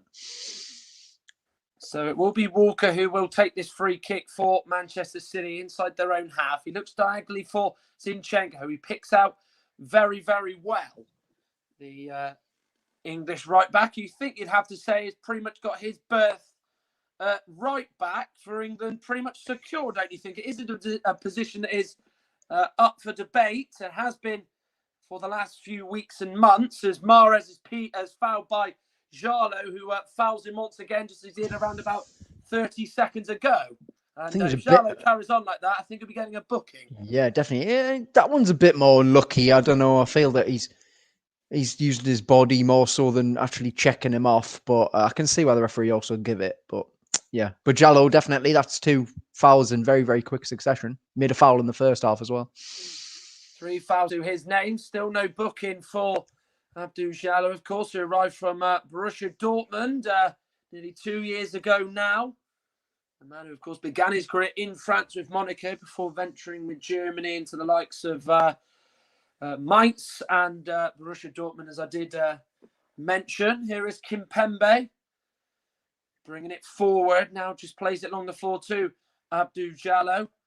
Now to Verratti, who is fouled by Fernandinho. He did that a few times in the first half, did the Manchester City skipper. And Bjorn Kuipers has been very, very lenient tonight, hasn't he? The Dutch referees just tried to let the game flow as much as he can and almost resort to not giving out bookings, hasn't he? Yeah, he has. But do you not always just think Fernandinho gets away with that all the time, just because referees say, "Oh, it's his play style," so he's just allowed to do what he wants? It is a very interesting thing, to say the least, when it comes to Fernandinho. He is a player, even before Guardiola came in, was always that enforcer type in the Manchester City team under Pellegrini. As the ball has gone through to Verratti, as it's cannoned off Walker and out for the first corner of the second half, which has gone Paris Saint-Germain's way. Their set pieces really didn't cause Manchester City a lot of problems. The ones from corners anyway. Let's hope the second half it's a different story. As Di Maria delivers this one in. It's away by Fernandinho. A real dominant header away out for a PSG throw-in. Yeah, I mean, there was 3 City players queuing up there to get it away, wasn't there? So it's actually gone for a corner for that fact, as Di Maria is going to take it. Bjorn Kuipers tells Di Maria to delay it, but he now will be able to take it this time. In it goes. And it's given as a foul against Paredes, who fouled a Manchester City player in now. I could not tell you who that was. Hopefully you could tell me who that was, Jack, but it's a free kick to Manchester City inside their own half. he got pushed over by Diaz. I don't know what the free kick's been given for. I'm really not sure about that, but there we go. I mean, if you're penalised for actually being fouled yourself, I think that might be a new law that needs to be added to the IFAB, I think. But anyway, that's one of the more strangest decisions that we've seen, as we are 7.5 minutes into this second half in Manchester City 1, Paris Saint-Germain 0. And what's your early observations of this second half, Jack? Because it feels like Manchester City are very much managing the game to how they want to. Do you think Guardiola just said that they need to be doing better at that? I think you've just hit the nail on the head there. Managing the game. We're already 8 minutes in and nothing's happened, and City are very happy with that. Here is now De Bruyne through to Foden. This might be 2-0. Foden's going to go one-on-one with Navas, but Navas denies him. Vital save. Foden's offside anyway. But had he stayed onside and put that in, that would have definitely been curtains, and that would have been Man City's place sealed in the final. But that's what De Bruyne can do. The right pass, but I'm not sure Foden's actually offside there, for that matter.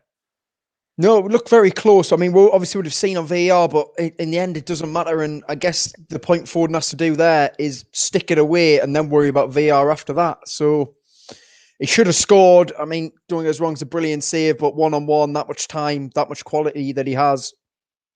Not the best play by Marquinhos. He gives it straight to Fernandinho. He played the wrong ball. Mahrez was the option. It's come to Foden, and Navas powers it straight down the middle to Paredes, and PSG struggling to clear. Verratti to Marquinhos. They actually managed to work themselves out of the situation impeccably in the end, as Di Maria can't get on the end of Verratti's pass, which just did not have enough power on it. Here's Neymar, though. Di Maria's to his left. He's going to go to his right. It's Neymar. He's going to go it alone. He sends Diaz on the deck, but then he does get the shot away. And then Zinchenko with a vital block. Look at what John Stone's reaction is to that block from Zinchenko. But I can't help but feel Neymar tried to get his name up in lights and made the wrong choice there. Yeah, he was narrowing the angle all the time. He had Icardi totally free. This is what I was talking about at half time in the first half. Wrong decisions. Di Maria can't get around Zinchenko. Once again makes a brilliant challenge to stop PSG from getting a shot at Ederson's goal, which has not really been threatened that much for him to make a save, as Bernardo's penalised for a block on Florenzi, and that's a pretty easy spot for the referee to make there, as we are 10 minutes into the second half. Manchester City 1, Paris Saint-Germain 0 on a game you're listening to on Football Commentary Live. 35 more minutes before Manchester City have confirmed their place in a first ever Champions League final. They've been trying for a decade now from their first campaign, in which, of course, they were knocked out in the group stages. It's been a real thing that they've been wanting to win. The Holy Grail. Chelsea, Liverpool, Manchester United, Arsenal and Tottenham have all reached the final. Some with success, some without success. And Manchester City, of course, are in that big six tag, of course, that tried to break into the proposed Super League, which fell flat and fell on deaf ears. They are the last of the current crop, if you like, that could, and are looking to reach a Champions League final, as De Bruyne has just got absolutely no light blue shirt around him and is having to just sort of stray it forward, but Marquinhos does well to defend that and actually quickly wins that back and doesn't let De Bruyne dwell on that. Really good defensive play there. Yeah, I mean, but playing De Bruyne as a false forward, he's got better hold up play than most strikers in the Premier League. That's just how good he is. He just doesn't ever really break stride, does he? He doesn't break sweat, and that's not a bad thing. That is just how good he is, and he is one of those players that just plays the game at his own pace, isn't he? What a phenomenal talent he is and has been ever since he arrived at Manchester City all those years ago. And here he is playing that ball to Mahrez. Didn't quite come off as he intended to, as Neymar lets it run out of play for a throw-in. But I think now maybe Pochettino, Jack, will be toying with the idea of bringing on Kylian Mbappe. Well, you've got to say, I mean, if he's even remotely fit enough PSG, you've got to be thinking that they need to play him. I know France have the Euros coming up, and obviously he'll want to be fit for that as well. But this is PSG season right here. I know they can still win, the Ligue 1 title, but they win that so often. This is what it's about. So you'd think Mbappe's got to come on at some point. Otherwise, what was the point of putting him on the bench? Absolutely. Well, you talk about their form in Ligue 1. It's seeing them currently second place as their title defence has seen a real push from Lille in Monaco. Of course, PSG are 1 point behind Lille with just a few games to go in the French League. Of course, Manchester City can seal the Premier League title on Saturday with a win against Chelsea, regardless of what Manchester United do in their game on Sunday. So that could be two of a potential treble sewn up, just to add to what they did onto the League Cup 9 days ago, in which they were 1-0 winners against Tottenham. Good challenge there by Ander Herrera, who, of course, was booked in the first half for that foul on Bernardo, as he gives it to Navas. And Pochettino and PSG are very confident of playing up from the back, aren't they? And to be fair, they have managed to make it work on most occasions, but their Navas's kick was a really poor one. Yeah, when they get through, they're in essentially. But City's pressing's been a lot more intense this second half, and they're really seeing out the game so well. This is world-class game management from them so far. It absolutely is. There was one thing, particularly in Europe, wasn't it, that their game management was often questionable until this season.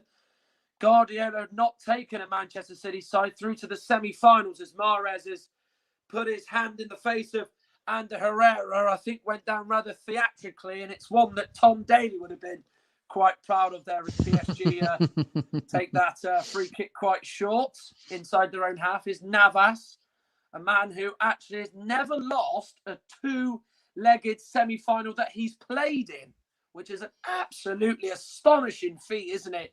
He was a three-time winner with Real Madrid.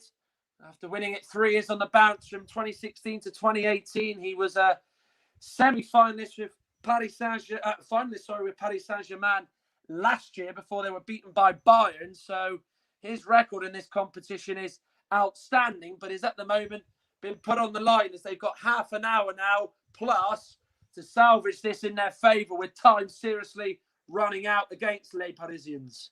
Yeah, I mean, well, you talk about Navas, and I'm trying to think. I think it was 2017-18 semi-final against Bayern Munich over the two legs. He was absolutely unbelievable in that one. Obviously, then Real went on to beat Liverpool. So, yeah, I mean, his records just speaks for itself, doesn't it? But, yeah, I mean, just over 30 minutes to go. Yeah, PSG needs something. They haven't, apart from that Neymar chance, they've had very, very little in the second half. Here is Neymar on the ball inside his own half. Good challenge there by Riyad Mahrez. Does superbly well, the Algerian. Now is İlkay Gundogan looking to play in his second Champions League final. He was a loser 8 years ago with Borussia Dortmund, remember, in which he scored in that final. But, of course, it ultimately led to defeat at Wembley against Bayern Munich. Herrera now to Paredes. One player I didn't actually mention on the bench, which I do apologise for, is Moise Kean, who is somebody on loan from Everton who's having a good scoring season for PSG. Di Maria with a lovely ball in, looking for Icardi. Well cleared away by John Stones. Had he not been there, you would have felt Icardi would have had a chance. Di Maria with the ball back in. It's Walker above Neymar, and then the shot comes in from Herrera. And once again, Ruben Diaz putting his face in where it hurts and making a vital block. He is somebody who just gets up off the canvas like not even the ball's even hit him in the face. It's absolutely astonishing, isn't it? What an absolutely brilliant block, because that volley by Herrera was travelling. I don't know if it was on target, but it was certainly travelling at speed, and he's just back up and carrying on like nothing's happening. Yeah, I go to admire him more and more. Ball from Di Maria is cut up by a Manchester City player, and he's given a handball against Ruben Diaz, has Bjorn Kuipers. That's countless times that's gone against Manchester City in terms of handballs against them in this game, but they're just showing on the TV screen that Ander Herrera shot, and what a shot it was. And there will be some movement from the benches. Moise Kean comes on in place of Mauro Icardi, so a bit more physicality up front for those City centre-backs of Stones and Diaz to contend with, Jack. Yeah, and Draxler, for that fact, just before you speak, has come on as well in place of Ander Herrera. Your thoughts on that subs first, but more importantly, the change of Moise Kean coming on. Yeah, I mean, Moise Kean, obviously, it's not worked for Everton, has it, for him, but he's having a really good season for PSG. I mean, it'd be a great story if he scored some goals to get them through the Champions League final, but Mbappe not coming on yet, that makes me think that maybe he's only got 20 minutes in him, if that, to be honest, because you'd think he would have come on by now. Neymar with the ball in. It's cleared away by Fernandinho. Marquinhos put his arm in the air to say, where's the handball, ref? Bjorn Kuipers not interested in giving a handball against Manchester City on this occasion. Here comes Foden with a good run now to De Bruyne. Foden is just going to get on the end of it. Crossing it to Mahrez. It's 2-0. Manchester City are well and truly Istanbul bound. It's a second for Riyad Mahrez.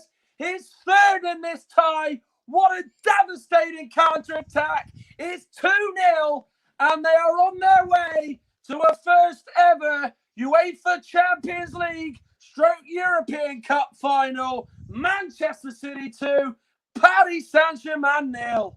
Well, you know, Pochettino had that joy, didn't he, a few years ago here at the Etihad against Guardiola. But this time, the roles are reversed. Guardiola's having all the joy. What an absolutely unbelievable counter-attack that is from City. De Bruyne to Foden. What a ball by Foden. He can't miss Mahrez. And, you know, in the form he's in at the moment in these big Champions League games, he was always sticking that away. And now, well, that is City going into the Champions League final. Will it be Chelsea joining them to make it a second All-English final in 3 years? Manchester City, now it looks like surely will definitely be there with Riyad Mahrez adding that second. And you almost just felt, didn't you, that if Foden could get that ball well and truly right, Riyad Mahrez was never going to miss. And that has come at a crucial time with 19 minutes of the second half played. And it's Riyad Mahrez who's stuck that ball away. And are we, Jack, about to see the new kings of Europe? Yeah, I mean, you wouldn't put it past them, would you? They've been absolutely relentless this season, and they're going to beat excellent PSG team. And in the end, on aggregate, it could be very comfortable. And they play one of Chelsea or Real Madrid, who Chelsea have made massive improvements under Tuchel. Yes, no question. Real Madrid are the Champions League kings under Zidane, but you just wouldn't put it past City, would you? Finally ending that Champions League hoodoo. Well, of course, as we know, they've been trying for the best part of a decade. They'd only reached one semi-final prior to this one. That was 5 years ago, where Real Madrid under Zinedine Zidane in his first spell dumped them out to leave them heartbroken. They wanted that moment to come. They tried and tried. It never came. They, of course, in that period, managed to get the world's most coveted manager who'd won it so well with Barcelona in 2009 and 2011, with many hailing that as the greatest team of the modern era. And he's looking to do the same in Manchester City. Paredes hits it, and that's just a strike out of pure nothing there. And it was a shot that he hits well and truly into Rowe's head. And it's getting into desperate territory now for Paris Saint-Germain. Yeah, definitely. And I think Russ wants to give us an update on Luton Rotherham. So, Russ, do you want to go ahead and tell us what the final score was in that one?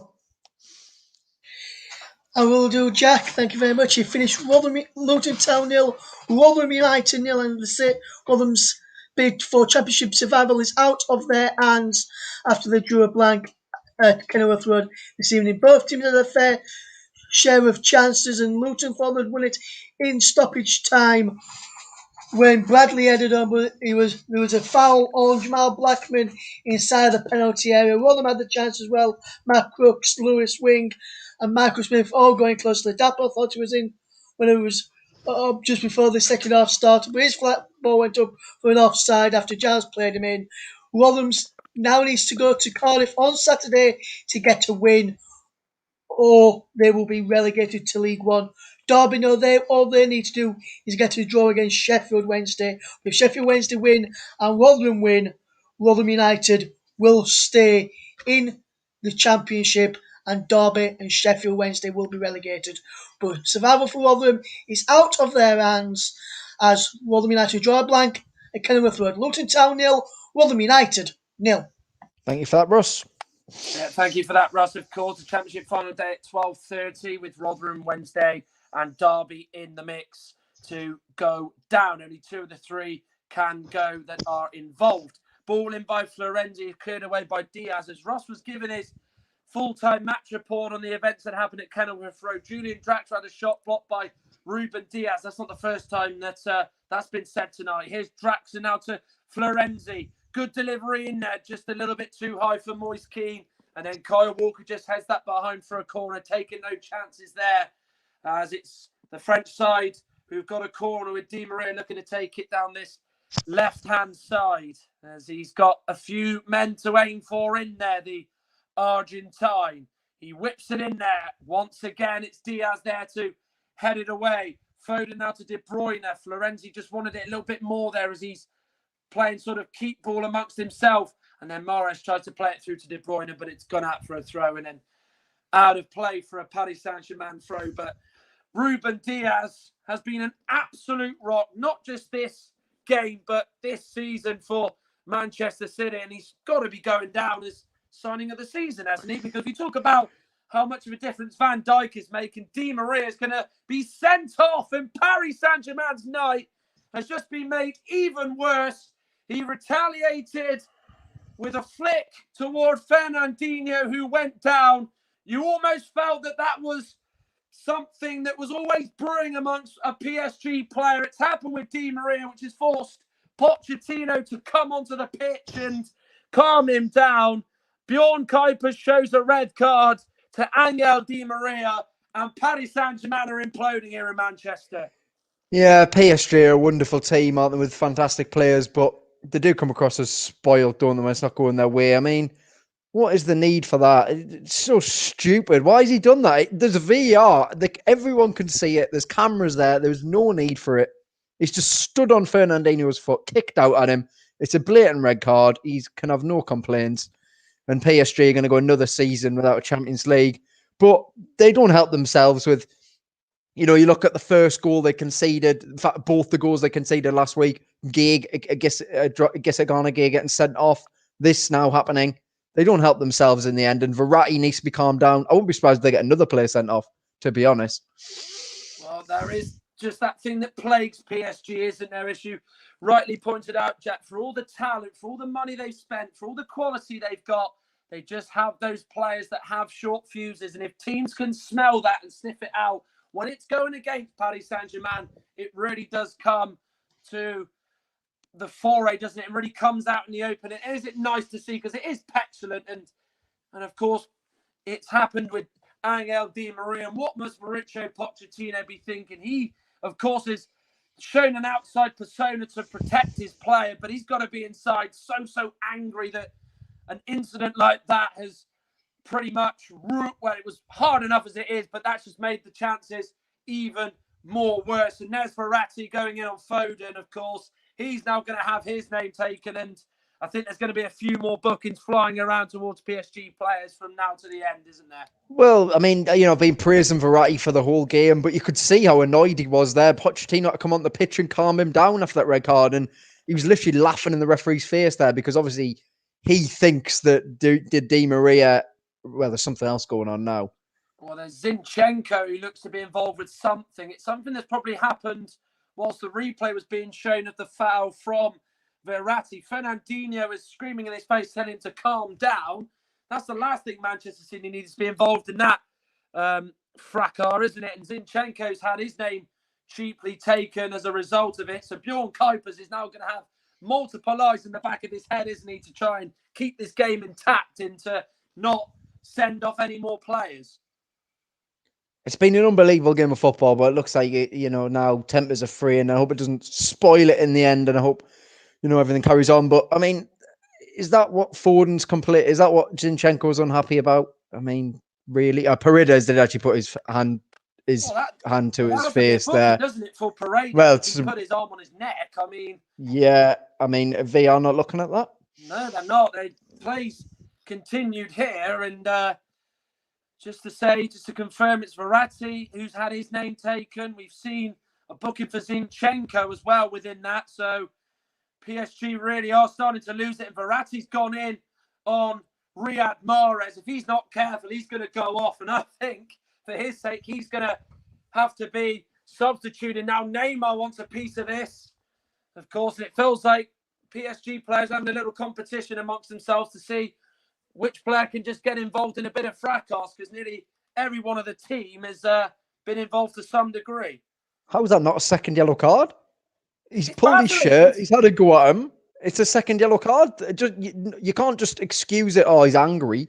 No, he's a professional footballer. He's paid hundreds and £1,000s a week. He's got to have more composure than that. It's petulant again, isn't it? But that was a really good challenge by him that time. But it's just going back to it. It's absolutely petulant, isn't it? It's just so unneeded and unnecessary, and how he's still on the pitch and how PSG are down to 9 men is absolutely mind-boggling, isn't it? And they really are just capitulating here in Manchester, and they've got to just retain calm. And here is now Neymar on the pitch. I think Manchester City will not stop their game plan for anybody, and it's really starting to annoy these PSG players as Florenzi has left one in on De Bruyne, who stayed down. It isn't a head injury, so play won't stop. Only if Kyle Walker or any City player will kick it out. I don't think they're going to do that. Mahrez just gets away from Kimpembe. He's on a hat-trick, remember, the Algerian. He might go it alone. He does. Marquinhos comes inside to make a vital block, and then De Bruyne goes in on Paredes, and he will have his name taken and will get a yellow card. Yeah, both teams have to be careful. The referee needs to get control of this because, yeah, it's got potential to turn nasty. PSG have lost their heads now. They know they've lost, and it looks like they're almost just intending to try and injure Manchester City players, which is, horrible sportsmanship. Well, PSG are almost saying that if we can't get to the final, you won't get there at all and enjoy it. And it almost has that feeling of a certain game with Mauricio Pochettino, which defied his Tottenham reign when they were chasing the league titles, if you can remember, where, of course, they went to Chelsea. They were 2-0 up. Their title chances were pretty much fading away. And then, of course, at the game that was aptly known as the Battle of the Bridge, they were pegged back to 2-2, and they completely lost their heads, and it resulted in a real brawl that saw both sets of coaching staff have a bit of a argy-bargy with one another, as Paredes is now being replaced by Danilo Pereira, as the Porto loanee will come on, a side that Manchester City beat in the group stages and drew with, on course to reaching the knockout stages. And Colin Dagba will come on in place of Alessandro Florenzi. So two players who were in danger of losing their discipline have been replaced by Mauricio Pochettino here, as Mahrez gets it from Bernardo Silva. What a night he's had, Riyad Mahrez. What a season he's having. He's a player whose numbers have really not been spoke about enough, I feel. It's Fernandinho. Bernardo Silva was well away from it. And then Diallo will give it to Navas, who really didn't want that there. De Bruyne puts him under some enormous scrutiny, but he's managed to just get himself out of it at a really acute angle in his own area, as Keane gives it to Draxler. Now Neymar. Verratti's to his left. Verratti will use every ounce of him to get over there and get across to the ball. Neymar on it once more. Not been his night, as it's another game where he's not really been able to produce for Paris Saint-Germain in a big encounter. Verratti to Neymar. Diallo to Danilo Pereira. Now to Marquinhos. Out now to Colin Dagba. On in place of Florenzi just moments ago. Looks to find Draxler, but it's cut out by Zinchenko. Now Gundogan. To Kevin De Bruyne. He now gives it to Gundogan. What a sensational ball that is. Gundogan's got Silva coming up in support. He turns back with his back away from Navas's goal, and he just gives it to De Bruyne, and they just slow that down. And they're in no rush to get a third, which has just been what Manchester City have been like this season, hasn't it? Much different to what it's been over the past few years.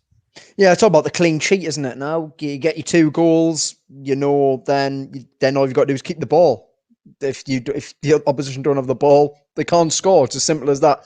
But the game seems to have settled down a bit now. I'm absolutely amazed that Pochettino didn't take Verratti off, but maybe he's regained his composure.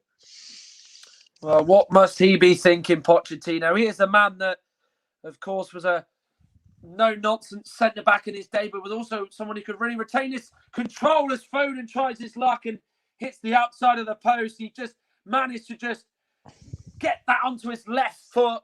He was getting on the outside of Kimpembe, who showed him a lot of room on that outside, and he's almost beaten Navas, but the post has denied him and Manchester City a third. Kimpembe couldn't live with him there. Just the spin, and then he's so quick as well, Foden, but he's quick with the ball as well as without the ball. That's what's so impressive about him. Some players slow down when they get the ball, but Foden doesn't. If De Bruyne gets it from Mahrez, he tries his luck, but it's well away from the goal and goes wide there as he's shot from the edge of the box. Not one of his better attempts there by the Belgian. As Neymar wants a word with Bjorn Kuipers, as I'm not actually sure why he actually wants a word with the Dutch referee. I'm a bit confused at that. I probably think you will be as well, Jack. Yeah, it's just Neymar. It's just, here we go.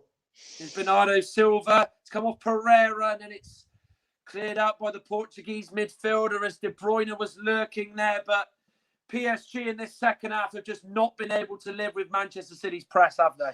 No, I mean, they had that one chance with Neymar, and there's been two. To be fair, Diaz has done 2 incredible blocks for goal-bound shots. But yeah, apart from that, they certainly haven't had the threat that they had in the first half. And Neymar's been petulant and disappointing, as he sometimes is when in these big games, unfortunately. Verratti and Neymar were both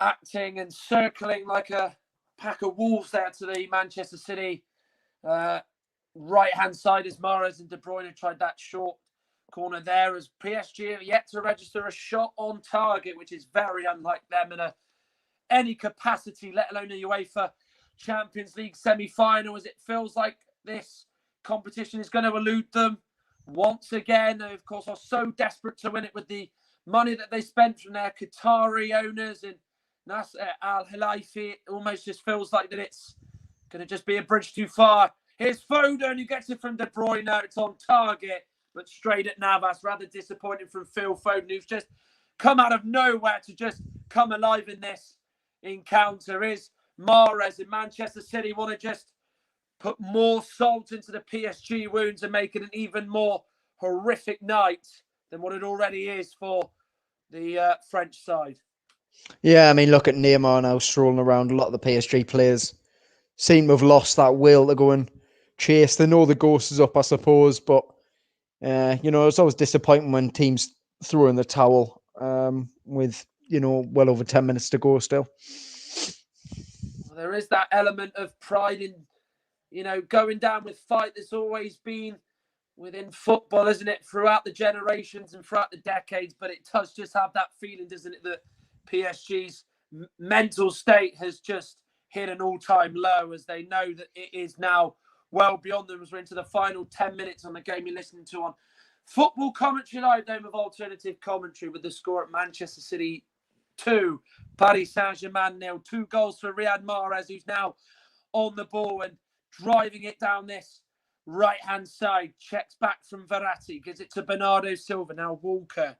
Of course, the Champions League action doesn't stop with Manchester City 9.5 minutes away from the setup from the final. They, of course, could be joined by another English side, Chelsea. You've got to get past Real Madrid, the competition's most successful side. Join me for that tomorrow from the game at Stamford Bridge. Mike Arneman will be on the mic for the Europa League game as Arsenal take on Villarreal. As Bernardo Silva now gets in the box with brilliant feet, but his cross-looking shot, if you like, is just bounced off Kimpembe and gone up for a Manchester City corner. And with it, it's their first changes of the night as Gabriel Jesus will come on in place of De Bruyne. Another good performance from him. Of course, he set that chance up for Foden to cross it to Riyad Mahrez to score his second. So De Bruyne will go off and Jesus will come on. A quick word on De Bruyne's performance tonight. Yeah, he's just a class act, isn't he? I mean, he's not always in the game playing this false nine role,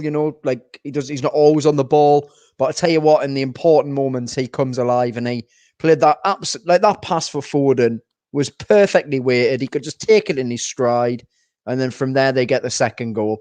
It doesn't go down as an assist, but if he doesn't play that pass, the goal doesn't happen.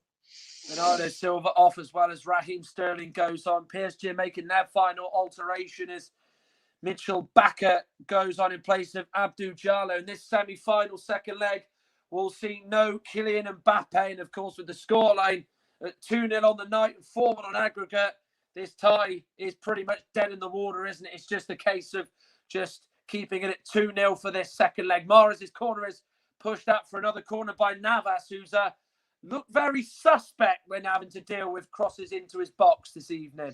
Yeah, he doesn't like to catch them, does he? He likes to punch them and flatten them away. But I don't know. I mean, in the end, if he gets the job done, I suppose it's not a problem. But it does create more pressure on your team when it's. I'm sure defenders and fans love to see their goalkeeper come out and catch it rather than punch it. I can't think of any fan who doesn't want that. Corner's taken short by Foden. Now Sterling to Zinchenko. Now to Phil Foden, who of course got himself an assist for Riyad Mahrez's second. Sterling now to Kyle Walker. Manchester City just going to enjoy this final 7+ minutes. Here's Riyad Mahrez. Sterling. Stones tries to give it back to Raheem Sterling, but it's overhit and goes up for a goal kick. And Paris Saint-Germain, of course, think that this game is over at 2-0, but they've just got to see that Sergio Aguero is going to come on. And of course, in what is his final campaign at Manchester City, he's been part of the journey in the Champions League from day one when they played Napoli in September 2011, all the way to now, in which he will be, you'd expect, if he's not injured, part of the squad that will descend to Istanbul on May 29th. And Mahrez has been put through. First touch lets him down, but then Kimpembe and the Dutch left back Mitchell Bakker are able to defend that well. But then Walker comes in from all the way from a defensive area on that right-hand side to make that sliding challenge, which Navas gobbles up. But just a quick word on Sergio Aguero. He could potentially be leaving as a Champions League final winner, which was his ultimate dream when he arrived at this club 10 years ago. Yeah, I mean, it would be, football. We like our fairy tales and we like our stories, and what a story it would be if he scored the winning goal in the Champions League final. It really would be, wouldn't it? As foul has been given against Neymar as he went in a bit rashly on Ilkay Gundogan. So Phil Foden will be going off. Remember, a Manchester native. And you can hear a round of applause from Jack Cunningham, and another fine performance from Phil Foden as he will be coming off now. Sergio Aguero will come on for the final 5+ minutes. But another star performance from a man who has just got a glittering reputation, hasn't he? What a player. I mean, if he doesn't start for England, there's something wrong. I mean, he's just started ahead of Sterling here in this game, played on the left wing, caused endless problems, could have had 3 goals. He's a joy to watch. I absolutely love watching him. What a player he could be, really. The future is limitless for that lad. I don't think you're alone in saying that he is a joy to watch. He really is fantastic. And you do have to actually pinch yourself at the fact that he is English, which is absolutely astonishing, given we have not had a talent like that in probably mine or your lifetime, Jack. As Sterling tries to keep that under control. He tried his level best to stay on his feet. And ultimately, he can't win that battle as nature just tells him that he's just got to go to ground there, as he did eventually lose his footing. Marquinhos now on the ball. We're into the final 4+ minutes. It's Manchester City 2, Paris Saint-Germain 0, as the French side, who came so close last year to Champions League glory, are going to get knocked out at the semi-final stage. Mitchell, Bakker and Walker competing. Bakker tries to flick it over Walker, but he's not allowed any room to bring it into the box, as Kyle Walker does absolutely superbly in defending that there down that Manchester City right-hand side. What a game he's had. He's got to be contender for man of the match. I'll tell you what, I don't envy me picking man of the match. Well, it's got to that stage, Jack. You've rightly queued it up. Who would you say is your man of the match? And I think this might be one of those where I might have to throw it to you later on, because I think you're going to need a bit more time.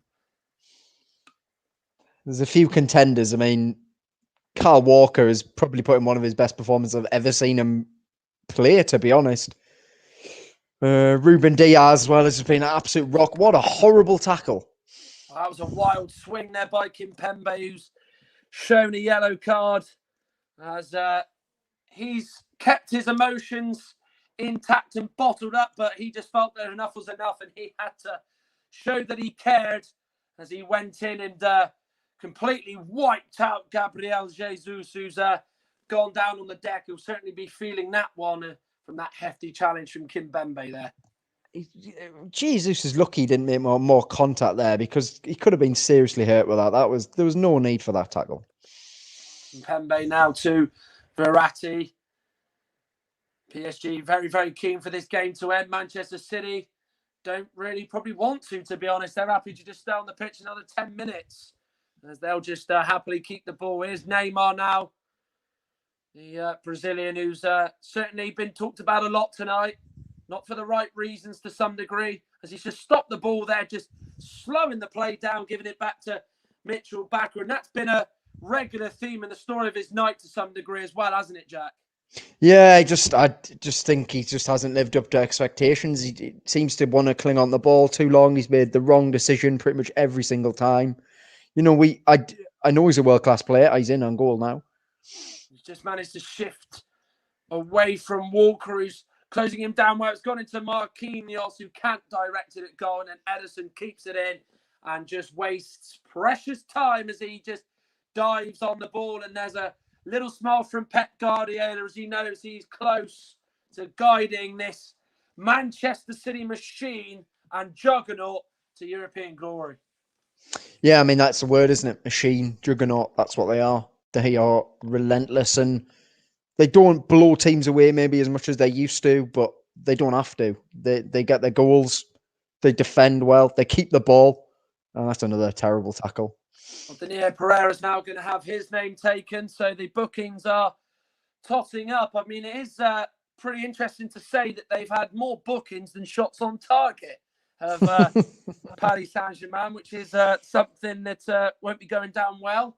And he is, in fact, the fourth player on my account that has been booked, actually. There might have been a few more, but just before that foul by Daniel Pereira, Neymar went down clutching his foot there, saying he got caught by Kyle Walker, and play did carry on as a result as Neymar got back to his feet as the camera pans on a rain-soaked Mauricio Pochettino. And how do you reckon his thought process will be? Because it was the first half where they were really in this game, but the second half has just been a completely different story. And you could say to some degree, a real disaster. Yeah, they've not been in it the second half, but it's going to be interesting. Pochettino could end this season without any silverware. They could lose the league on title to Lille, or so.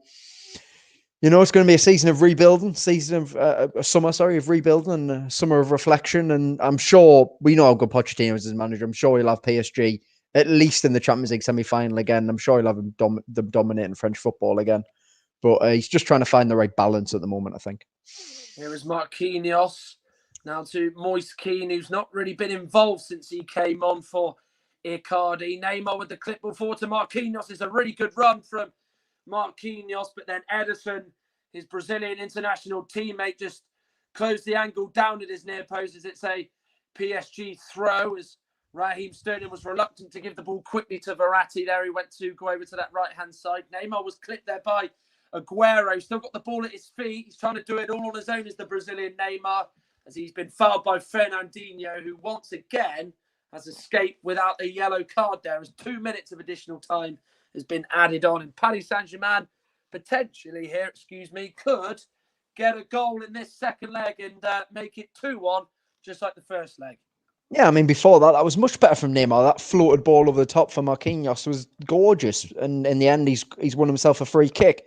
So that's what we needed to see from him earlier in the game when PSG still had a chance of getting to the Champions League final. Not now. So, I think there's got to be genuine questions over his mentality and his ability to show up for the big games. Because you look at the Man City team and they've all shown up. Well, he can produce magic, as we know. Can he do it here in the final 25 seconds of this? No, he cannot, as the free kick is too high and is well over the bar, and it's pretty much summed up the team performance that Neymar and the PSG players are given tonight in Manchester. Yeah, that certainly summed up Neymar's performance. Lazy sort of clip, sort of lofted towards the corner. Wasn't really conviction in it. Yeah, as you can say, I've been disappointed with Neymar. John Stones with the boot forward, and there is the final whistle. For the first time ever, Manchester City are UEFA Champions League finalists, and just look at what it means to them. Their dream that they set out on a decade ago is close to fruition, and those Manchester City fans at home, all across the country and all across the world, will be cheering tonight as they will be in the Champions League final on the 29th of May, whether Chelsea or it will be Real Madrid. Manchester City will be in Turkey and the city of Istanbul to play club football's biggest game. Manchester City were just far too strong for Paris Saint-Germain on the night. But what an achievement Guardiola's side have done, as the treble is still on, Jack. Yeah, absolutely brilliant. Totally deserved in the end. I thought, first half PSG came out, had chances, but City got the goal and they managed the game so well. And then the second half, it was just, it was so easy for them. And PSG lost their heads, lost their cool. Should have had more than one player sent off, in my opinion. I said it earlier on, they're favourites to win the Champions League now. And then after that, once Guardiola's won that, I guess what else is there left to achieve for him? I know he signed a new contract, but genuinely, after that, he's done everything. So, we'll obviously have to see what happens there. But, congratulations to Manchester City. Absolutely brilliant once again. And I look forward to seeing them in the final. That you do, as most people, I think, would agree with that statement. Of course, Guardiola was brought in 5 years ago to get them to Champions League finals, not just once in a blue moon, to go with the name of their song that they so often sing at home games, but to do it on a regular basis, to be the dominant force in the world. And they are just so close to doing it. They are so dominant on the domestic front. The only thing that they cannot win this season is the FA Cup, as Pochettino and Verratti want words with the referee, Bjorn Kuipers. They're not intending to end this here. But it was 2 goals from Riyad Mahrez in the 11th minute and in the 63rd minute that sealed Manchester City's passage into the final, as they have beaten PSG 2-0 in the second leg at the Etihad, 2-1 from the first leg, 4-1 on aggregate. Manchester City are through to the Champions League final, Russ. Thank you very much, Matt, and to Jack for some excellent commentary this evening. Hopefully, everyone who's listened has enjoyed the commentary. There's just one thing to say, which I have a question to ask our brilliant co-commentators tonight, Mr. Jack Cunningham and Jack. Yep. Who have you now decided who is your man of the match? Because Yeah, you I didn't mean, give it during the commentary, so have you decided now?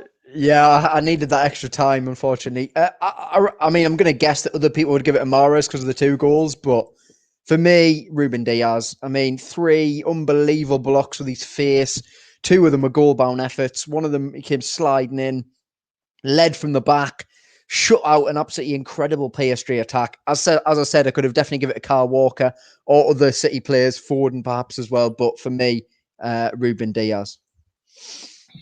Yes, and a match you've just heard there, Jack Cunningham gave his man in the match to Ruben Diaz. He said a lot of players would have probably given it, a lot of pundits and fellow fans would have probably given it to Riyad Mahrez for his 2 goals for the people who have watched tonight.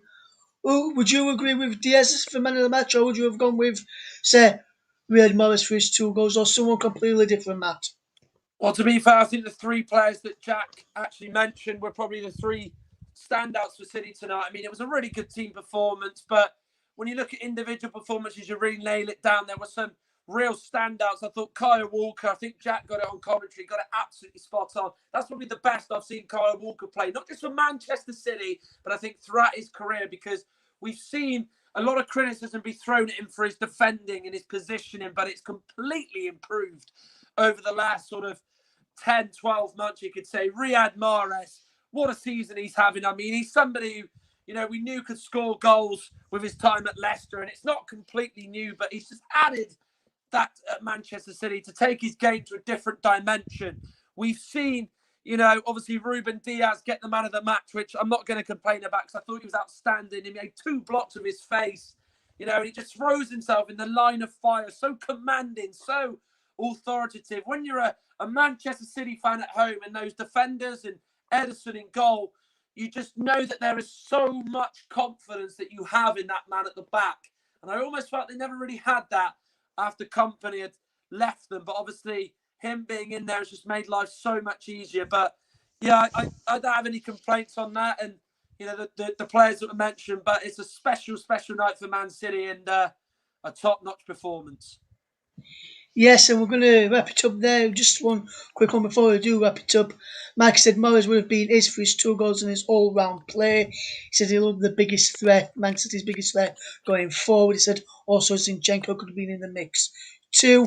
But I'll just run you through the scores from on the doors from the other leagues today, which you can, if you're watching, you can see going across the bottom of the screen. Luton 0, Rotherham United 0 in the Championship.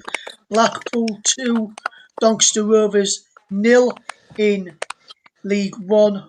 Also in League One, Charlton 3, Lincoln 1, Shrewsbury 0, Ipswich 0, and in the National League earlier, Notts County beat Sutton United by 3 goals to 2. But the main game was the Champions League, and Manchester City are into the Champions League final. It's Manchester City 2, PSG 0. Man City will play the winners of Chelsea v Real Madrid, which will be able to be live here on Football Commentary Live tomorrow. Until then, take care and we'll see you very soon. Bye bye for now.